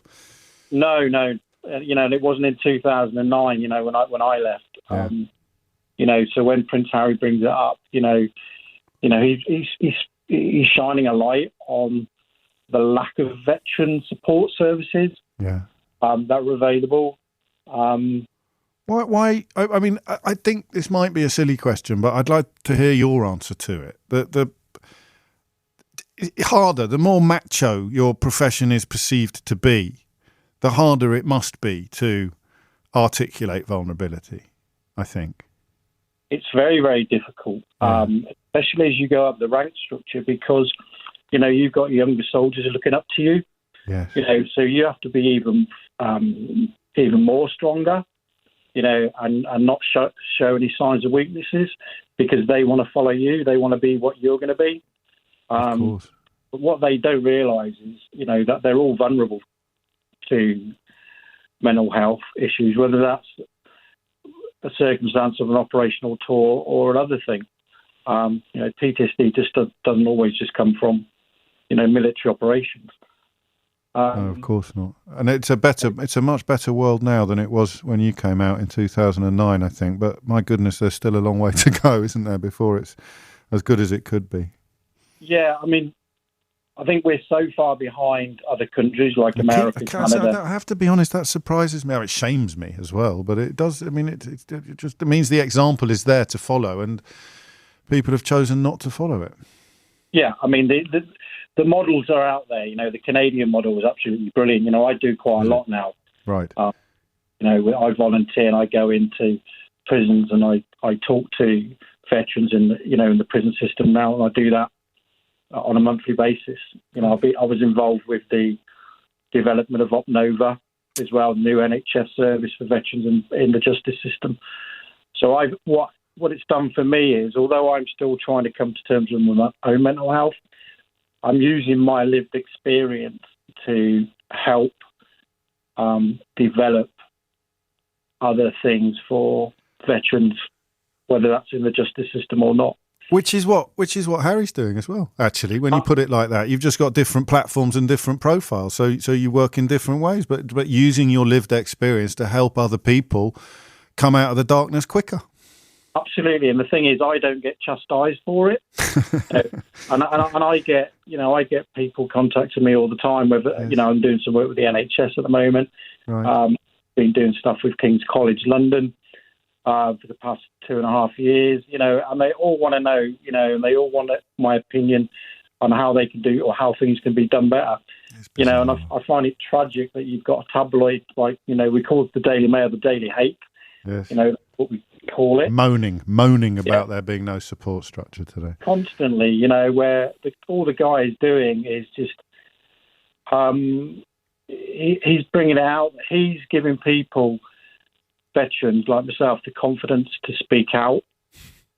If Prince Harry hadn't talked about his experience and stuff like that, I may not be on the phone to yourself. I mean, it doesn't get more powerful than that, really, does it? And yet, like you, Paul, thank you, mate. Look after yourself. Like you, I struggle to get my head around the idea that word chastised just resonated with me a lot when you said, I don't get chastised for it. And I mean, your immediate reaction is, don't be daft. How could anybody possibly get chastised for it? I turn 8 inches to my left and they are chastising him for it. The Duke's back on Netflix moaning there was no support structure to help him after Afghan tour. That is disgusting. It's 11:45. It is 11:49. One day we'll come at it broader. We'll look at why there is still such mockery and negativity surrounding people finding the help that they need and having the courage to talk about it. But today we're focusing in on Prince Harry and other military veterans and the role that therapy can play in their life, with a little side order of disgust, undiluted disgust, at the Daily Mail electing to describe his work as moaning about the absence of support structure when he got back from an Afghan tour. We've got Jason back up, thankfully, in Manchester. I forget where we were, Jason. I know you'd done 25 years and lost comrades to roadside bombs. And when let's start with you realising you needed help, I suppose. I knew I needed help a long time before I left the service. And unfortunately, at the time, I don't think the culture was right. I had a decent career, and you start to risk it if you bring your head above the parapet, as you'd say. Interesting. Yes. So I waited. You get marked. As I think so. I don't think it just didn't feel like the right culture to say that you had a problem. Yeah. I don't think anything's ever a secret when you're in the service. I really don't. I think it becomes quite public. So if you don't want to wash your linen in public, it's easier to just stay quiet, which is what I chose to do until I resigned, and then I went straight to the mental health unit pretty much that day. Wow. What happened? Yeah. What happened there? A huge journey. I brought out a tribunal case against the Ministry of Defence and ended up in an 8.5-year legal battle to get justice alongside trying to get treated. Right. And did you succeed? Did you? Yeah, in February this year. No way. Yeah, it was 2014, and this year finally in February I succeeded. With the help of a very strong woman who is with you, I think, at the moment in the van. Yeah, that's right. Yeah. At the outset, and I imagine you probably can't be sure you would have got through it without that level of support. I wouldn't have.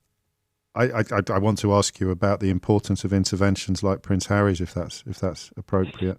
No, it's okay. It's I think for me, if anybody brings it into the public sphere and makes it less cruel, that's that's not a bad thing. I have no real feelings towards the royal family in general. They normally made things get painted and scrubbed, if I'm going to be honest. That's what they used to say about the late Queen. Yeah. She thought everywhere smelt of fresh paint. Yeah, it was, in that respect, I don't really have that much of a desire where that's concerned. But I don't hold anything against him at all. I think he's he seems like the most personable of all of them, to be honest. I mean, I think things are better now than when you came out. But the that you've reminded us that there's two things going on here. There is an absence of a support structure, although we hear that that's improving. But the big challenge is to create an environment in which you're not going to be reluctant to put your head above the parapet, as you described it, in which people are going to speak up and get the help that they need. Can that be done, do you think? Can you do that while still serving? I think it's exceptionally difficult in the service. I mean, we work. I was in a fairly senior position at the end of my service, and we work in a constant 20% manpower shortfall. So if somebody's taken out of their role, it's noticed. So if you're taken out for mental health, it will be noticed. So everyone will ask questions about why you're not where you should be, so it makes it even more difficult. And then at the time when you're feeling that you're most vulnerable, letting anybody else down becomes another difficult thing to do. So which adds to your burdens, of course. Yeah, which adds to your burden, which makes life even more difficult. But, I'd just say to anybody, just try and be kind. Just try and be kind. It's, don't judge people for, we all deal with things in a very different way. I said. Trauma's trauma.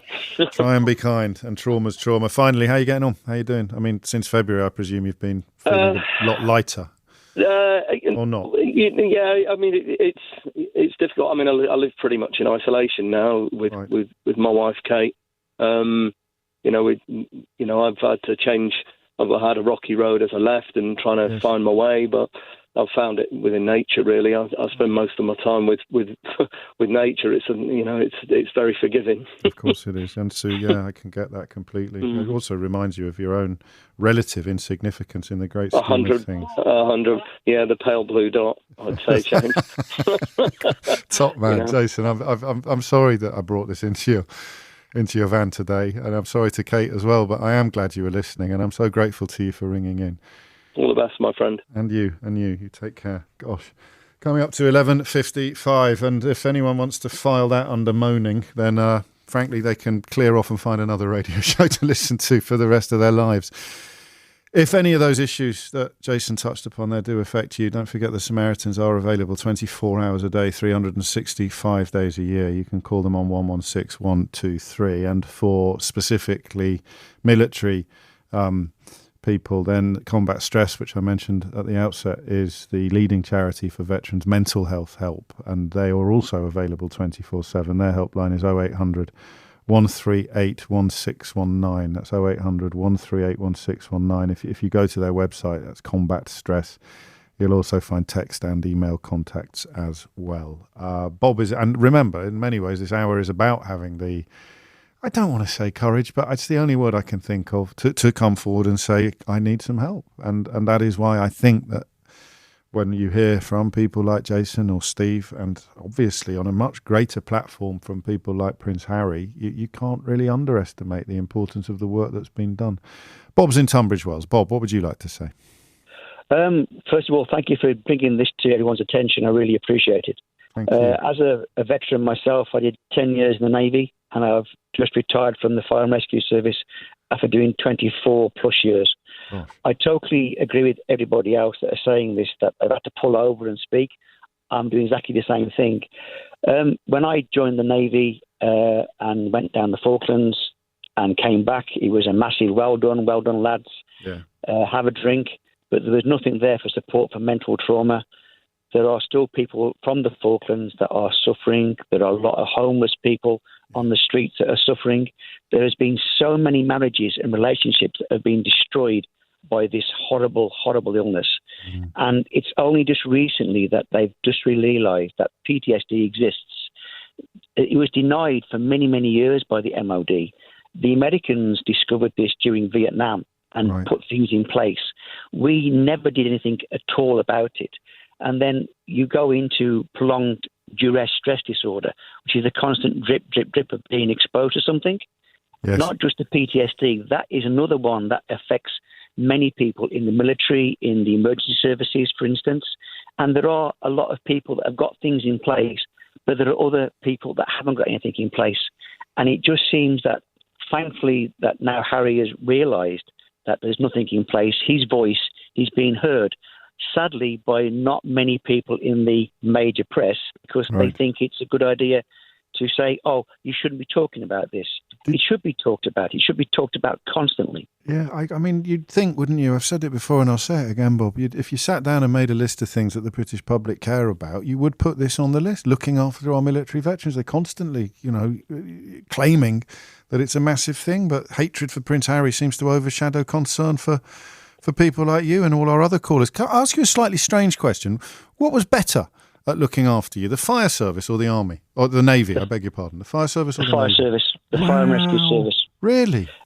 Yes, the military brought it out with PTSD and basically what's called diffusing and critical incident debriefing. So diffusing was if you had an incident, you would talk about it afterwards. Yes. And then a critical incident, if you had a major incident, you'd ask people to volunteer to have a discussion in an informal group and discuss about it and bring it to the forefront. And we found in those instances, a lot of veterans in the fire and rescue service would say, I'm here for the young one, I'm okay. Then you suddenly realise the one saying that I'm okay isn't. And then they'd realise that they had issues. Okay. And fire and rescue service were extremely good at bringing it to the forefront. And it's a crying shame that it's taken the emergency services really to, in my opinion, advance further than the military. To show the way. Yes, but I also think the big thing that we had in the fire and rescue service was the FBU. We had a union that fought for you. You haven't got a union in the armed forces. You're not allowed to have a union. It's a great point. I mean, I don't know if it's... I have to point out that Suella Braverman was slagging off the FBU earlier this week and accusing them of all sorts of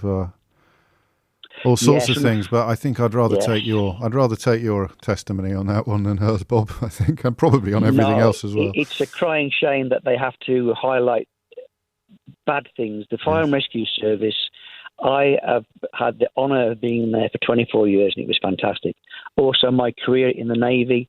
If I hadn't joined the Navy, I wouldn't have met my wife, who has been my rock, to be truthful. There's been a nice little side order of love stories during this hour that I wasn't expecting at all, Bob. Thank you, mate. And thank you for your service. I mean, that is a life of public duty, and the value of that, of course, is often overlooked because the people who do it, people like you, are not demanding gratitude and attention all the time in the way that perhaps some politicians are. Thank you, Bob.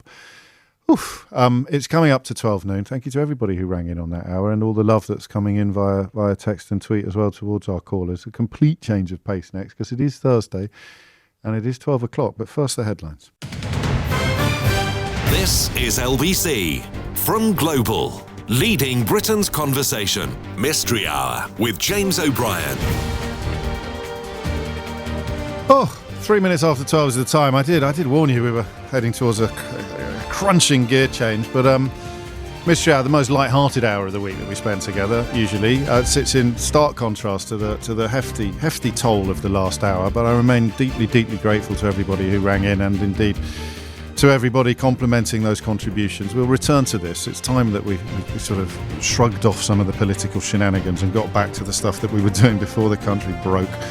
But Mystery Hour will remain in place throughout, so your weekly opportunity to achieve the sort of satisfaction that is not available anywhere else on your radio dial. If you don't know what it is, you are in for a treat, although I would warn you it's very unlike the other 14 hours a week that we spend together. If you've got a mystery, a question, a conundrum that you know has an answer, but you're damned if you can work out what it is, give me a ring on 0345 606 0973 and ask it. And similarly, if you hear somebody else asking a question to which you know the answer, then 0345 606 0973, give me a ring and answer it. My favourite contribution of the week will win a Mystery Hour board game, which is a beautiful bit of kit, actually. Hours and hours and hours of fun for the entire family, absolutely guaranteed.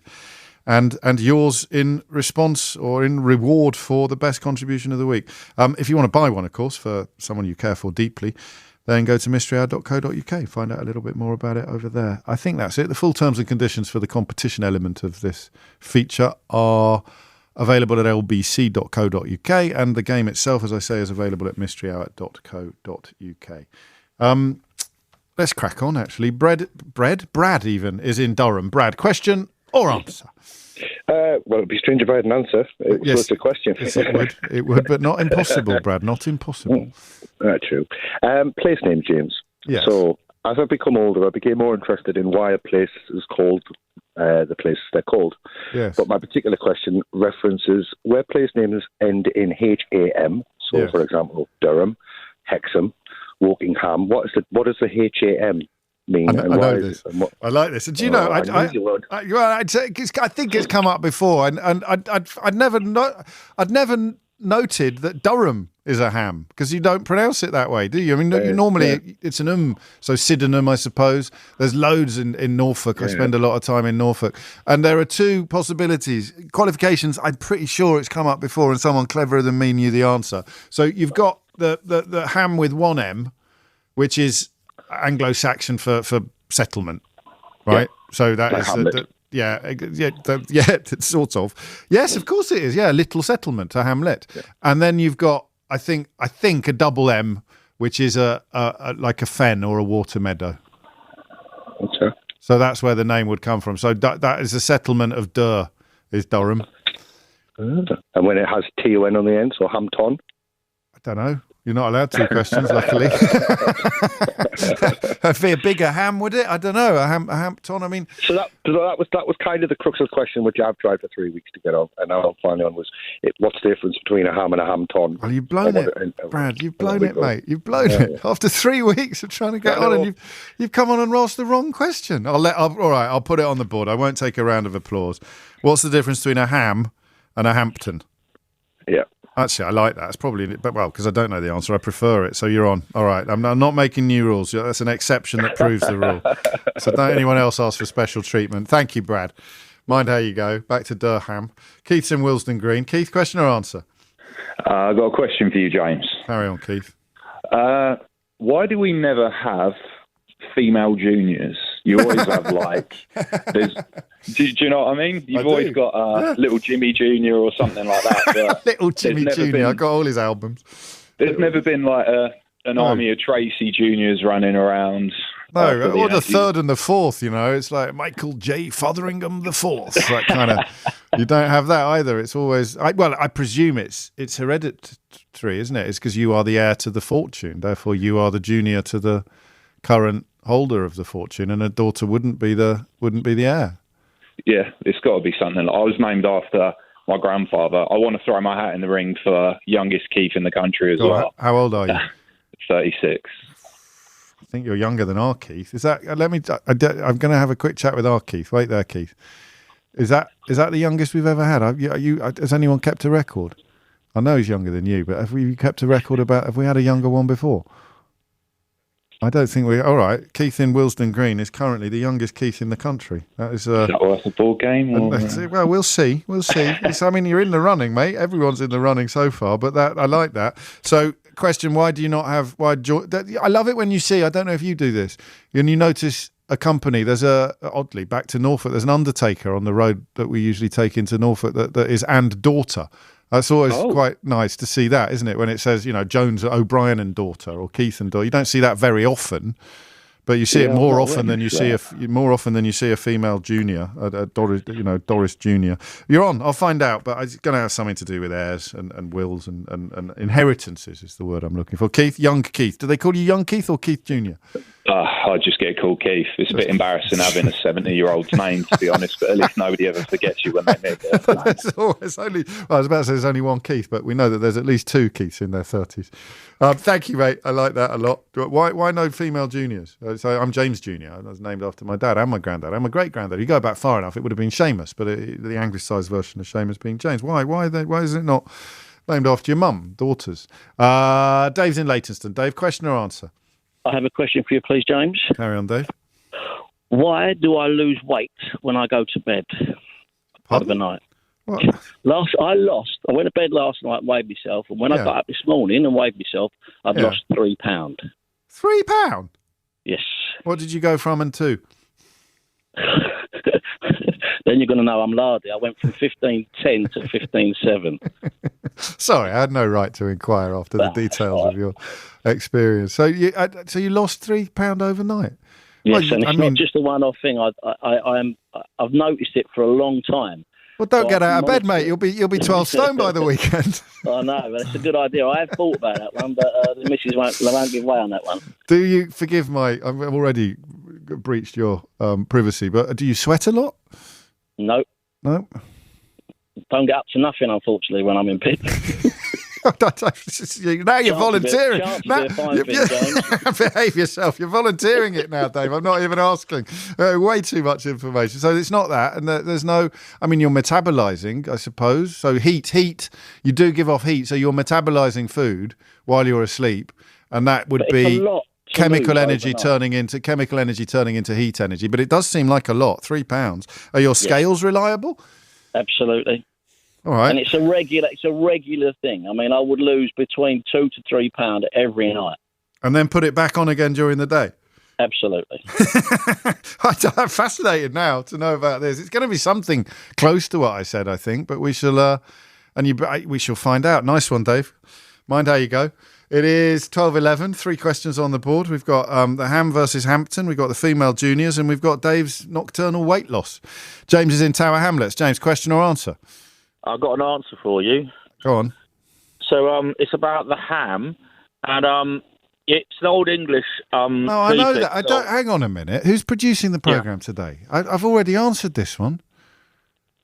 It's the Old English term for a settlement. Ergo, hamlet would be a little settlement. Yeah, ham just means a farm. Comes from the Saxon. Yes, whereas village is French, and it means village. Like a village. But what's the village? What's the difference? Is the actual question now? Because I allowed Brad a supplementary. What's the difference between a ham and a Hampton? Well, Hampton is probably to do with hemp, which is a type of flax that was used for clothing in. So you think ham and Hampton have nothing to do with each other? No, they've got nothing. It means hemp ton, and a ton is like a plot of land. So it was a plot of land. Southampton. So the south. So we're going back to when we were a naval superpower and needed a lot of ropes, which were made of hemp. Oh no! But Southampton is actually Hampton, and they added the P later on. It was Hamwich first, and then it became. How do you know all this? Well, I'm a history teacher, and I teach. I've had history teachers. They wouldn't have known any. They wouldn't have known any of this. You've got a particular interest in place names. Yes, I have, because I teach A-level Anglo-Saxon stuff. How exciting. So it helps to make sense of it. And originally it was Hampton, and that's where you get Hampshire, okay? Yeah. And it's named... And then when Northampton became part of the English kingdom, they had 2 Hamptons, and then they called one of them Northampton, one of them Southampton. But neither of them had anything to do with hemp? No, well, the Southampton one didn't anyway. I'm not sure about the Northampton one. So think of one that does. Think of another Hampton. Hampton Court. What was that then? That's in South London. That's to do with hemp. Is it? Yeah. And that would be rope manufacture? Yes, that would be manufacture of rope and cloth and that sort of thing. So I'm not trying to think of another one. There must be lots of other ones. Southampton, Northampton. There's the Hamptons in New York. Is that linked to this, or is that something? No idea about that. You don't care about American history, do you? No, it's probably named after our one. Yeah, of course it is. Because there's also New Jersey and this sort of thing. So they probably went, let's call it after Hampton Court or something, or Southampton or something. Yeah, okay. Yeah, all right. So Hampton is not etymologically related to ham in most cases. It can be, because the thing is all these names got corrupted in the Middle Ages over 500 years, and they just changed the spellings of them to make them different from each other. Littlehampton. Littlehampton. So it might well be to do with hemp. That's why it's got the P. Right. But in case of Southampton, it's not to do with hemp. It's to do. It's a ham. It was just for ease of pronunciation. And is ton a derivative of town? Does ton leave us to town? Yeah, ton leads us to town. It meant like an area of land. Then you got things like ing. If it ends in ing, it means like a tribe. They're the oldest ones, and it means like a tribe of people, like Woking or Godalming. It means Walker's tribe or Tooter's tribe, Tooting, or Godhelm. He was a powerful leader. Yes, a big Saxon leader, Anglo-Saxon leader. And then you get Ington as well, so it means then you might have like... Ington, idli po. And then the Income means then the land of the tribe, or the And so have you been on Mystery Hour before? No, never. No. Well, you're a natural. This is incredible. Oakhampton, Roehampton, Wolverhampton. Yeah, they all make sense. And once you've got a grasp of these ones which are quite common, you can actually then get a grip of what the actual landscape looked like a long time ago and how things were owned. Of course you can. How it was broken down.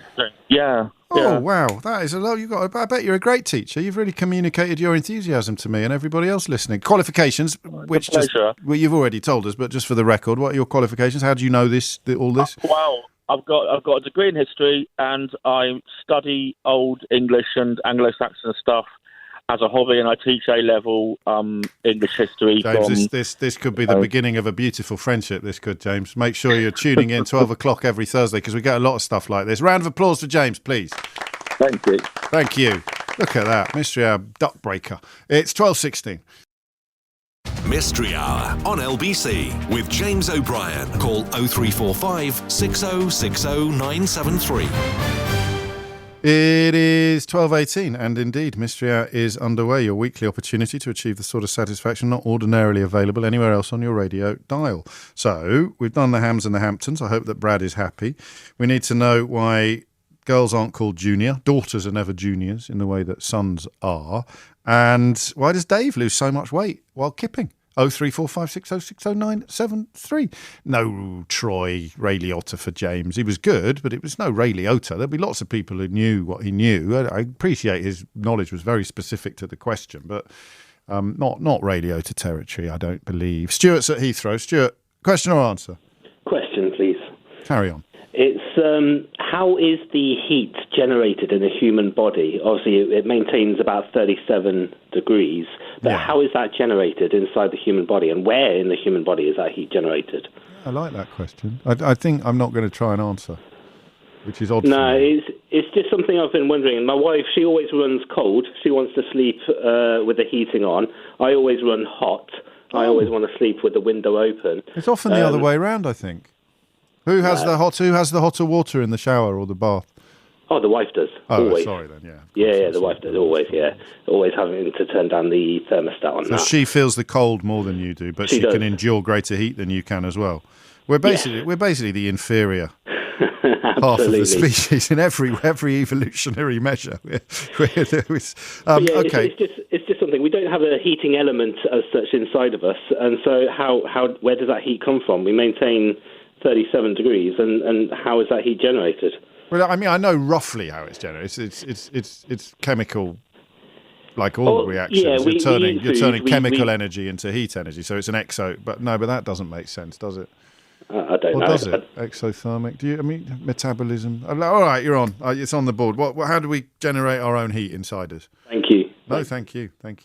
It's a good question, that. Well done, Stuart. Let's crack on. Peter is in Tenerife. Peter, question or answer? Hi, James. Answer. Carry on. To the chap who loses weight overnight, in fact, I think the majority of us will probably lose weight overnight. It's partly due to, the majority of us all of us will break down fat while we sleep. We do a bit throughout the day, but while we sleep is when we recover the most, and fats are a triglyceride, effectively, which is carbon, hydrogen, and oxygen. Yes. When it's broken down, it turns into water and carbon dioxide, and you breathe it out. About 4/5 of your fat you breathe out, since you metabolize it. Yeah, so since you metabolize most of it when you sleep, that's when you burn the most fat. So that's why it's so important to get a healthy amount of sleep. I had no idea. Yeah. So there's a vicious circle there as well, because if you are overweight, it can have a deleterious effect on your sleep patterns, which means that you're less likely to be burning the fat that you need to burn. Yes. And oh, phone line's gone weird, but hopefully I'll be able to hear your answer to this question. Qualifications? Biomedical scientist. Oh, round of applause for Peter. That'll do.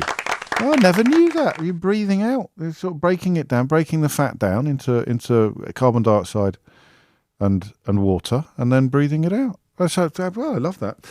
You live and learn. 12:22 is the time. Ben's in Lewisham. Ben, question or answer? Hi, James. It's a question. Carry on. It's about the naming of natural features. So sometimes the natural feature is before the name, and sometimes it's after. Yeah. So, for example, rivers are before, so River Thames, and mountains are before. But things like seas or oceans or forests are after the name, if that makes sense. It does, yeah. I mean, I don't know how specific is it.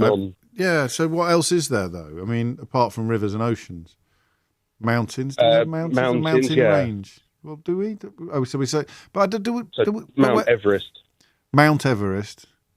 Yeah, but then there might be other ones where mountain comes after the description, aren't there? Something mountain? Something mountain? Is there? I'm thinking of a ride at a theme park. I don't think that counts as a proper mountain, does it? Ice mountain, is it? It's not. So, I like rivers. Why do we say the name before we say the description? I don't know if there's going to be an answer to this one, Ben. Do you? No, I'm wondering if it's sort of linked to our mishmash of sort of etymology of language for English. But maybe it's the same in Latin languages as well. I have no idea. No, that might be it, because I suppose rivers have been named here, whereas oceans have been named somehow from a more overview perspective, haven't they? I don't know who named the Mediterranean or the Atlantic, but we would have named rivers ourselves, so they'd have roots in English or Anglo-Saxon or Bitter Latin. Yeah. River Thames. River and then Severn. forests and rainforests are always after. I don't know. There feels like there's a thing there. So what determines whether the descriptor goes before or after the identifier? Yeah. I like that. Okay. I'd be amazed if we get an answer, but sometimes we are amazed, aren't we? That's the beauty of Mystery Hour. Ben, you're on the board. So we've done Dave's question about weight. Peter answered that perfectly. We've done Brad's question about hams and Hamptons. James played a blinder there. We don't know why no daughters are called Junior.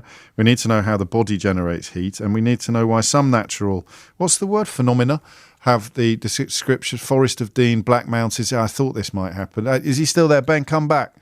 Yeah, I'm here. So we've got a problem. So Sugarloaf Mountain, Table Mountain, Appalachian Mountains. So is it inconsistent? Yeah, I'm trying to think of a river. Moon River? Or is that just the song? We say the Mississippi River, don't we? Not the River Mississippi. I don't know. Yeah, we do. MISSISSIPPI. Mississippi River. It's all falling apart. It's all falling apart, Ben, but I'll leave it on the board, but more out of charity than curiosity. 12:25 is the time. Walker is in Nelson in Lancashire. Walker, question or answer? Hello, James. Question, please. Carry on, Walker. How do transplant organs work? The same way that the other ones do. So when you take an organ out of one person, all the blood vessels and nerves are cut. Yeah. When you put it in another person, how many do they attach? Really, is what we're interested in, isn't it? We know how they can connect the blood vessels. Yeah. But how do the nerves connect up? Yeah. Because Because they're so tiny, you wouldn't be able to do it manually. Is that what we're thinking? Would they? How do they do it? I don't know if they do it. Do they have nerves? Are there nerves in your heart? Do you have nerves in your heart? Or well, they have to receive signals from the brain, don't they? Indeed, they do. So how do they connect that? It's a cracking question. Is it just born of curiosity, or are you facing? I just thought of it a few weeks ago. It's been on my little list for. Yeah, I can see why. How do they connect a transplant organ to the brain? Is what you're really asking, isn't it? I suppose, yeah. Oh, it's a cracker, that. I like that one, Walker. Thank you. You are on the list. How do they connect new organs when you have a transplant to your nerve network, i.e. all the way to the brain? Marie's in Canterbury. Marie, question or answer? Question. Carry on, Marie. Why do we dance? What's the origin? It's probably linked to music and the origin of that, but why? It just seems a bit odd. Was it? Music's on and we suddenly start moving around in my case, probably very amateur fashion. Yeah, I'm not very good at dancing. I used to think I was, but there were reasons for that we don't need to go into. Like alcohol related for me, anyway. Yeah, that would be one of the factors. But have you not just answered the question? If I start playing music now, we will start moving, even if we're just nodding our head. And then once you start nodding your head, if the mood takes you and you start moving your arms, and then you might start moving your legs. So it's a natural reaction to rhythm, I think. But why, though? What? I don't know why. Why? Mm. I mean, it's a brilliant question. Might be linked to the womb, I guess. Movement, yeah, but the I don't know. The heartbeat. Yeah. It's a reminder of the heartbeat, the dim drums throbbing in the hills half heard. Yeah, and it's become a very stylised art form now, hasn't it? There are lots of different forms of dance. But we're not thinking about that. We're not thinking about that. That kind of what made us. The who natural, did it first? The and primitive. why didn't everybody point at them and just go, "What the hell are you doing? What are you doing? What are you? Why? So why do we dance?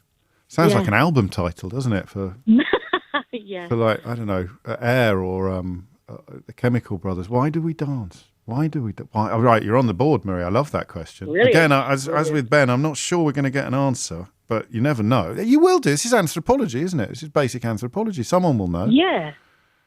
Why do we dance? Just I don't. No, nor do I.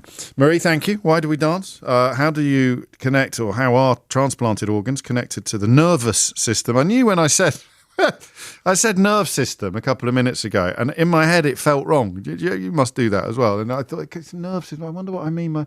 It's nervous system, i.e. brain as well, all the way to the brain. The naming of natural phenomena, Ben's question, fell apart a bit by his own admission when we realised that there were plenty of examples of the opposite of what he presumed was the normal. Generating body heat, how does that work? And why are there no girls called juniors? It's coming up to 12:30. You're listening to James O'Brien on LBC. Amelia Cox is here now with your headlines. Looking smart for a new school year. If you want some quality, George has got the gear. Uniforms that are tough, George is just what you need. With reinforced knees, gonna hit those gates and play as much as I please. Quality schoolwear that stands the test of school time from £3, only at Georgia Asda. In a poll of 40 NetMoms members, 98% would recommend Georgia Asda schoolwear to a friend. Selected Asda stores, subject to availability. Delivery charges may apply. It is 12:32. Mystery Hour continues. Let's just crack straight on. Claire is in Rugby. Claire, question or answer? It's a question. Yes.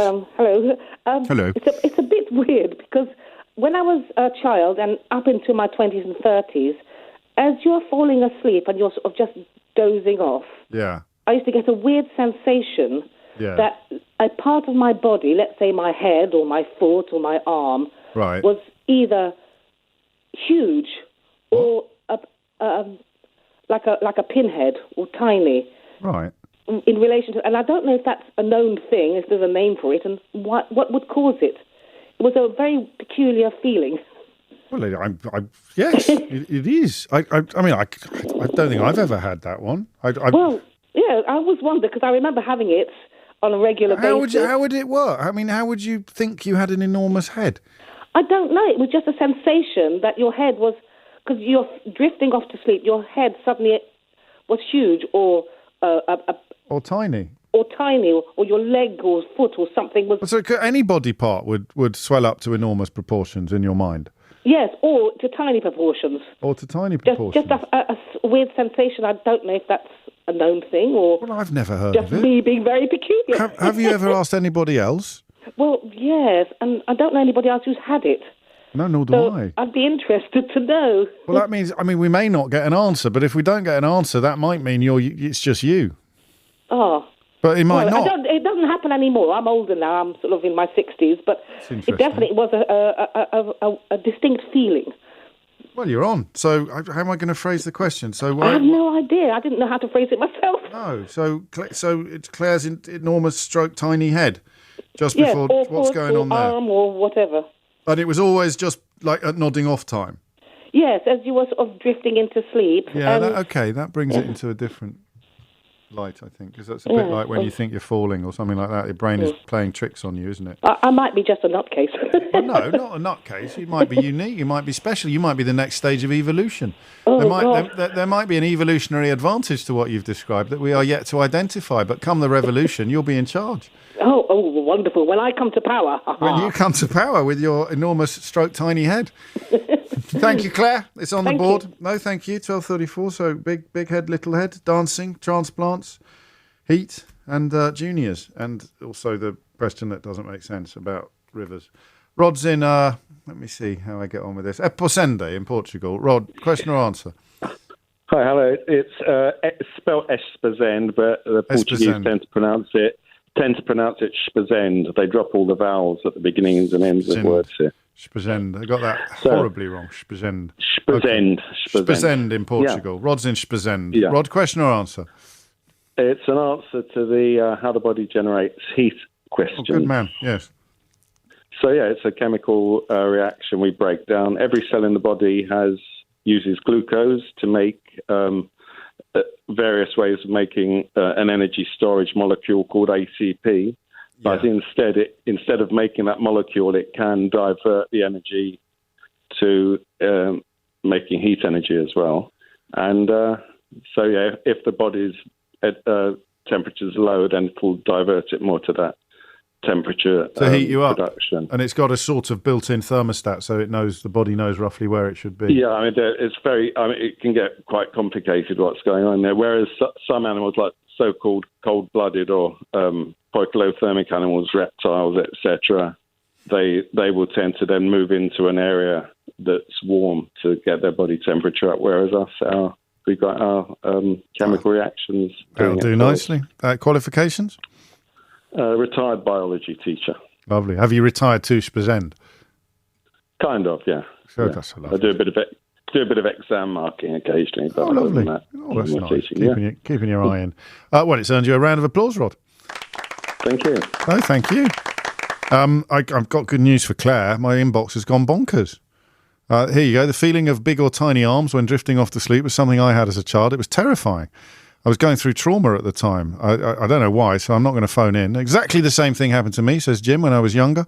Drifting in and out of sleep, and I would imagine a body part being much, much bigger. It was almost like an out-of-body experience. I've got a possible answer there, but we don't take answers via text. Suzanne's very relieved that her husband's not the only one on the planet who does this. He regularly says his arm's gone all fat when he's falling asleep. Liz says, I've had the limb thing. That's what we call it, the limb thing. It would feel like my leg was really long and my foot was so far away from the rest of me and that my hand was tiny. What's going on then? How can we explain this phenomenon that Claire will be slightly relieved to learn is not confined to her? 12:37 is the time. Charlie's in Banstead. Charlie, question or answer? It's a question. Carry on.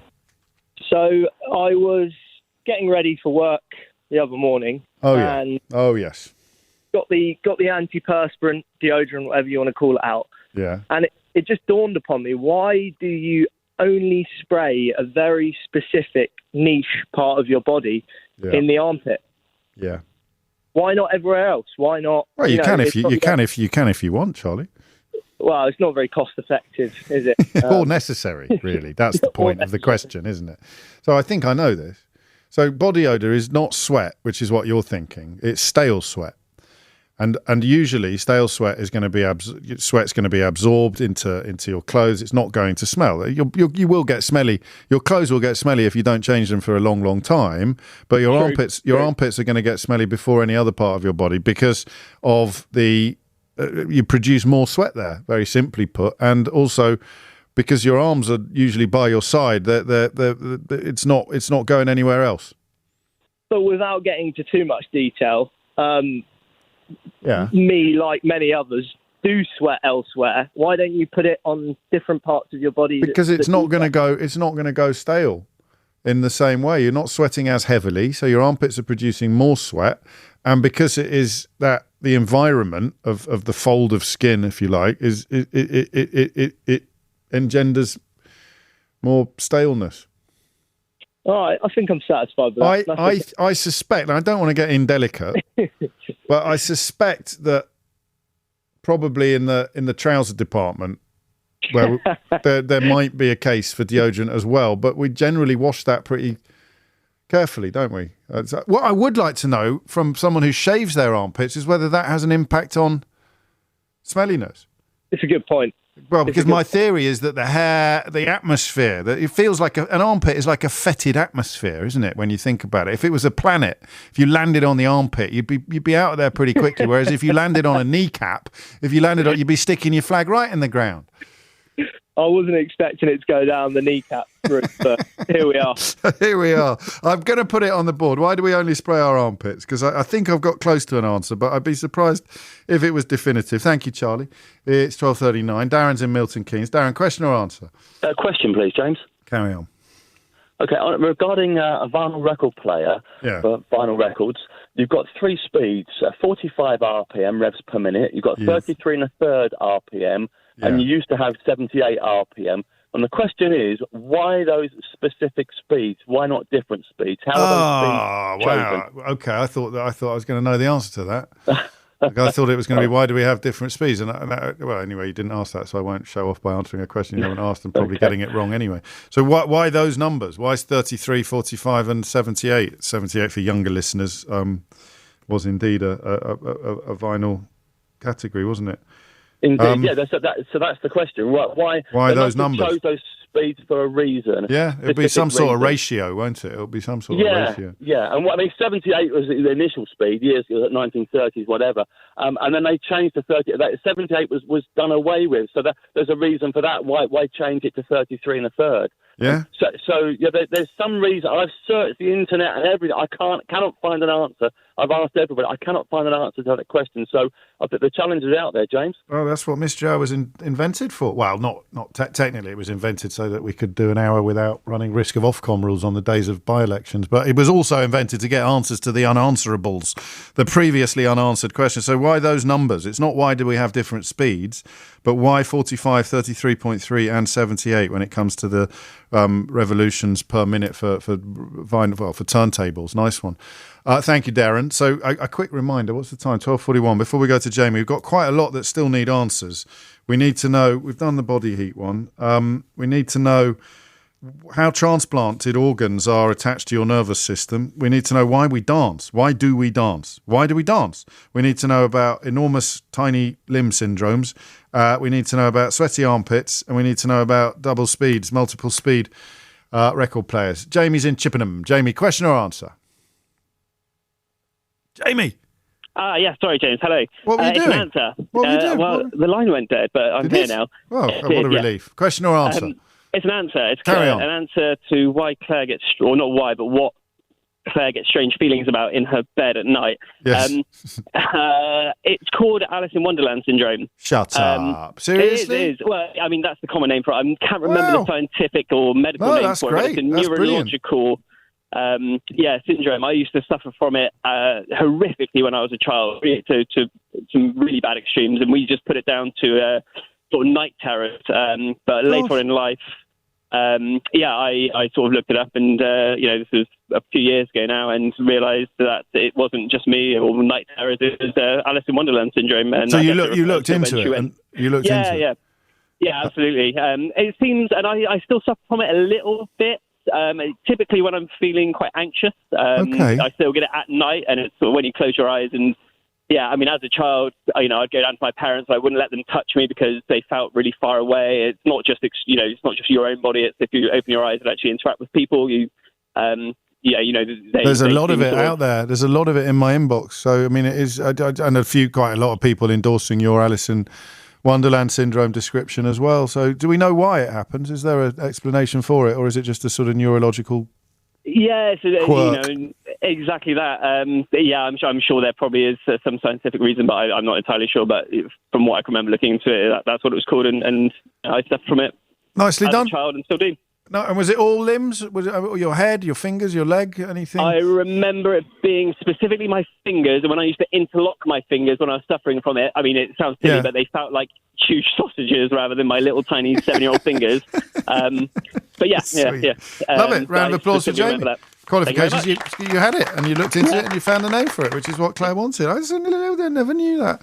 You live and learn. Hugh's in Cardiff. Hugh, question or answer? Answer, James. Carry on, Hugh. It's about the transplanted, and I'm going to talk about heart specifically. Okay. But basically, we don't reconnect the nervous system. Oh. So the heart has an intrinsic, the cells of the heart beat on their own. So if you think when you take the heart out, you see it sometimes they put it into cooling when they take it out with a dead patient. It'll keep beating on its own. Yes. So when it's put into the body, in a normal body, we have fibers that make it go faster and some that make it go slower. And in a normal person, it tends to run about 50 or 60 beats per minute because the slower fibers sort of override the fast fibers. It's called parasympathetic and sympathetic systems. So when you what we call denervate the heart and put a heart back in, it then beats without parasympathetic or sympathetic inputs, and it beats at its intrinsic rate, which is faster. So people with transplanted heart, their hearts beat at about 90 beats a minute rather than about 60 beats a minute. Well, I never. So you can increase the heart rate, or in somebody with transplanted heart, but you need to give them drugs that act directly on the heart, not through the nervous system itself. Right. The heart can increase its output, its cardiac output, because you have something called cardiac output, which is dependent on the heart rate and the stroke volume. And the stroke volume is how hard the heart beats, and that's dependent on how much it's stretched by the blood going back to the heart. So when you do exercise and your body sort of, the vessels in the rest of the body contract and push more blood back to the heart, the stroke volume increases. So the amount of blood coming back to the heart increases, and then the heart can push more out. And again, that's an intrinsic ability within the heart to do that. Okay. There is some evidence over time that the nerves find their way back into the heart, but it's never really the same. And it's definitely not done by. It's definitely not done by surgeons. Do we know anything about other organs? Do we know whether? I presume that you can't. Well, you can't. Yeah, well, no, you can't really. The kidneys really work much on their own, really. Yeah. So they don't need it. The lungs, similarly, a lot of that is less dependent on the nervous system. So most other organs don't need it either. No, fair enough. Qualifications? I'm a consultant anaesthetist within the NHS. Fantastic. When did you last do a heart transplant? Oh, I've only ever anaesthetised patients who've had heart transplants. Right. So we need to know how to manage their blood pressure when they're under anaesthetic. Yes, but I've never worked in a centre where we actually do the transplants. Done some cardiac surgery and seen it beaten away, but never. How amazing! Never transplanted one. Fantastic. I think impeccable qualifications. Round of applause for Hugh, please. Thank you very much. No, thank you, Hugh. Lovely stuff. Hey, real experts today. 12:47 is the time. Mystery Hour on LBC with James O'Brien. Call 0345 6060 973. It is 12:49. You're listening to James O'Brien on LBC. Questions still in need of answers. Why no female juniors? Ben's weird question about natural features, which didn't really stand up to scrutiny. Marie's question about why do we dance? Why do we dance? We've done Claire's question. That was brilliant. And then Nathan's question about armpits and Charlie's question about record speeds. Anything else, Keith? That's the lot. Let's see if we can knock them all off. Mark's in Barrow in Furness. Hooray! Mark, question or answer? Hello, it's an answer as you might expect. Well, I did expect, but I'm not sure which one. I'm not sure which one it will be because we've done the Hams and the Hamptons. Well, no, I have an addition to that, and you were speculating that it might involve languages of no, that's not Hams and Hamptons. Word order and things like mountains. Oh, yeah, and word rivers order on mountains and rivers and what have you. And sorry, I was distracted about that, but that actually does make a point that in England, because there's been so many different groups of people coming here, you do get a mixture of languages of origin. So those hams, mostly it's English ham, but sometimes it's the word hemp and so on occasionally. Yes. And you don't always, this isn't always obvious. And in fact, the word hemp is the same word as cannabis. Yes. As you might imagine from the meanings, but it's not obvious from the form. No. So you don't always know. The thing about the rivers and mountains and so on, this is an example of a feature which applies to different languages in terms of when you get the head of an expression and a modifier. So in a language like Latin, you get the head first, a thing which is what it's supposed to, the type of thing it is. So the word for, say, Mount Vesuvius is Mons Vesuvius. Oh, yes. Mountain Vesuvius. The word for Rome is Urbs Roma, the city of Rome, and so on. Yes. But in some languages, the head comes at the end. And languages which have long words, long compound words like German, tend to have that. Yes. And so you get a form like Neanderthal. Tal means valley. Right. Neander's the river. What valley? The valley of that river. Yes. And if you get a German street name, the word for street, Strasse, is at the end, and often written as a single word. And so England has had influence from all these various languages. In the first instance, whereas countries with, if you like, a pioneer like America, you'd have a more homogenous nomenclature because it was imposed at more or less the same time by more or less the same people. It was, and occasionally, of course, though, you get a random thing. You get someone who was in one place and decided that's going to be called a so-and-so. Yes. And it stuck. Sure. So the patterns are not rigid. And in a country like England, there's a big mixture because of all the different origins. Of course. So basically you've got this. Now, we can't always explain how the languages came to have the head at the beginning or the head at the end, like Latin versus German. Often that's far back in the mist of time. Wow. But once it gets set up and you think about it, it must be one or the other. You must normally have the head first or the head second. And most languages have that very systematic. It's one way or the other within a given language. No, that's but brilliant. England gets a mix. But because of our sort of mongrel heritage, our deeply mixed heritage. I love it. Qualifications, Mark, reminders? Linguist over a long time, a long period. Fantastic. And a Mystery Hour legend. Round of applause for Mark, please. Oh, thank you very much. Oh, thank you very much, as always. George is in Preston. George, question or answer? It's an answer, James. Carry on, George. It's about the speeds of records. Oh, lovely, yes. It's a bit long-winded, so I'll praise it. But basically, with regards to 33 RPM and 45 RPM, it was two different systems by two different record companies. So you had RCA that invented the 45 RPM format, and Columbia that invented the 33 RPM format. Now, with 33 RPM, it was the standard speed of transcription discs for the radio. So before the advent of tape recording, they used to, record concerts and things on transcription discs. So it was very easy for Columbia to bring out a system on that speed so that it could come out very quickly. And this is in the sort of very mid to late 1940s. So RCA thought, oh dear, we've got to counterbalance this. So they brought the 45 RPM record out. So at one point you'd have bought an album that played at 45 rather than just singles? Yes, that's where the word album comes from. Because you'd have a collection of them. They would sell like a box set of, say, 6 I've seen them at the Brentford Musical Museum. Have you ever been there? I have actually. It's brilliant. It is sensational. It's a very underrated or most people don't know about it, but it's one of my favourite places.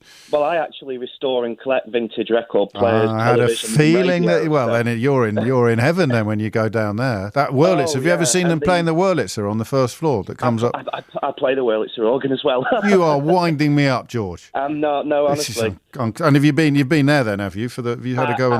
I have. You can watch, for people who don't know, this is not for you can watch old-fashioned silent films accompanied by the kind of score that I've done that. I saw a Robin Hood film there. You've played for those. You've played for the thing as well. At Brentford or no, just somewhere locally. Else. But I'm 23 years old now, and I've been collecting records since I was about 6. So wow. So basically, it was all to do with the record companies not wanting you to buy each other's records, and so it was like VHS and Betamax, really. Yeah, they licensed. You don't know what that means if you're 23, do you? Oh, I do. I actually repair Betamax machines. You're a man of many talents, George. Because I'm nuts. But, it's basically to do with the American archaic stupid laws. I mean, it's like the Edison cylinder as well. They ran at about 160 RPM. It was all to do basically with patents and quality. Market dominance as well, trying to get a bit. Qualifications? Electronics engineer and vintage audio visual enthusiast, really. You're close to a Ray Liotta on this, but I don't think you're quite over the line. Why? Because the question could have been answered from someone without your expertise, if you see what I mean. The numbers are basically just pulled out of a hat. They don't mean anything. So there's no ratio. It's got nothing to do with the size of the cogs or anything like that. No, 78 RPM records can run anywhere between 70 RPM and 90 RPM. Oh, you live and learn. It was all just to do with how much they could fit on the side of a disc, or and that market dominance and patents. Really, that's all it's to do with. The numbers mean nothing. Great work. When did you start playing the Wurlitzer organ?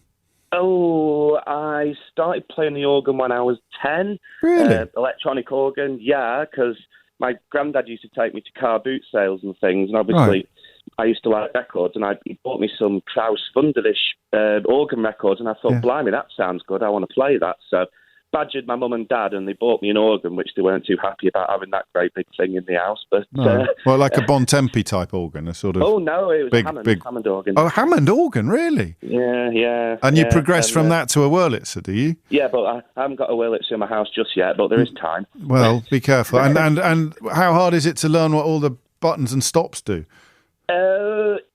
It sort of comes naturally, really. You sort of, if you want to change from one sound to another, it sort of comes naturally. You just kind of know where they are. Yeah, they're quite intuitive. So they're designed intuitively. When are you next performing? When can people see you performing? Have you got anything in the diary? Do performances, but occasionally I do go around the country doing little bits and bobs. But, I'm going to go. I think I'm going to give you a Ray Liotta because you sound like a lovely bloke, and also because of that amazing little aligning of the planets with the Musical Museum in Brentford, which we've managed to. You want to try the Dulwich Vintage TV and Radio Museum? That's brilliant as well. I just walked past the Pen Museum in Birmingham. I've never been there either, but I might check that out. I'll that in the diary.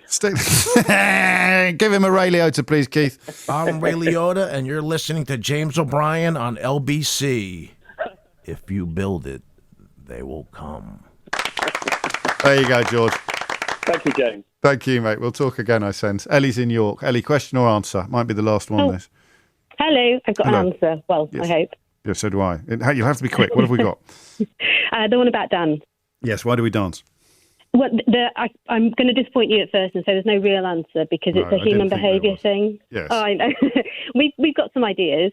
It's a human universal, like lots of things. All cultures do it, which is always a bit suspicious that there's some biological reason for it, you know? Yes. And the best thinking is that because our sociality is so important to us, it was a really important thing early on in our It probably predates language. Any links to the womb and the heartbeat in the womb, do we think?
I don't know about that. I think there are links. There's been some evidence that there's brain structures that suggest it's completely innate in our brain. So 3-month-old babies will dance. Will move. Well, you see it, don't you? With rock with the music. Yeah. Qualifications, Ellie?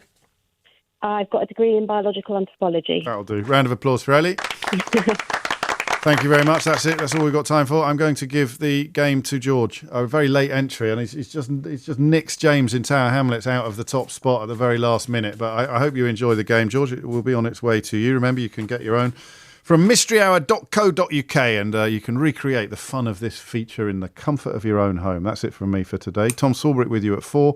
But now, Sangeeta Maiska once again standing in for Sheila Fogarty. And standing in for Sheila Fogarty. And standing in for Sheila Fogarty. And standing in for Sheila Fogarty. And standing in for Sheila Fogarty. And standing in for Sheila Fogarty. And standing in for Sheila Fogarty. And standing in for Sheila Fogarty. And standing in for Sheila Fogarty. And standing in for Sheila Fogarty. And standing in for Sheila Fogarty. And standing in for Sheila Fogarty. And standing in for Sheila Fogarty. And standing in for Sheila Fogarty. And standing in for Sheila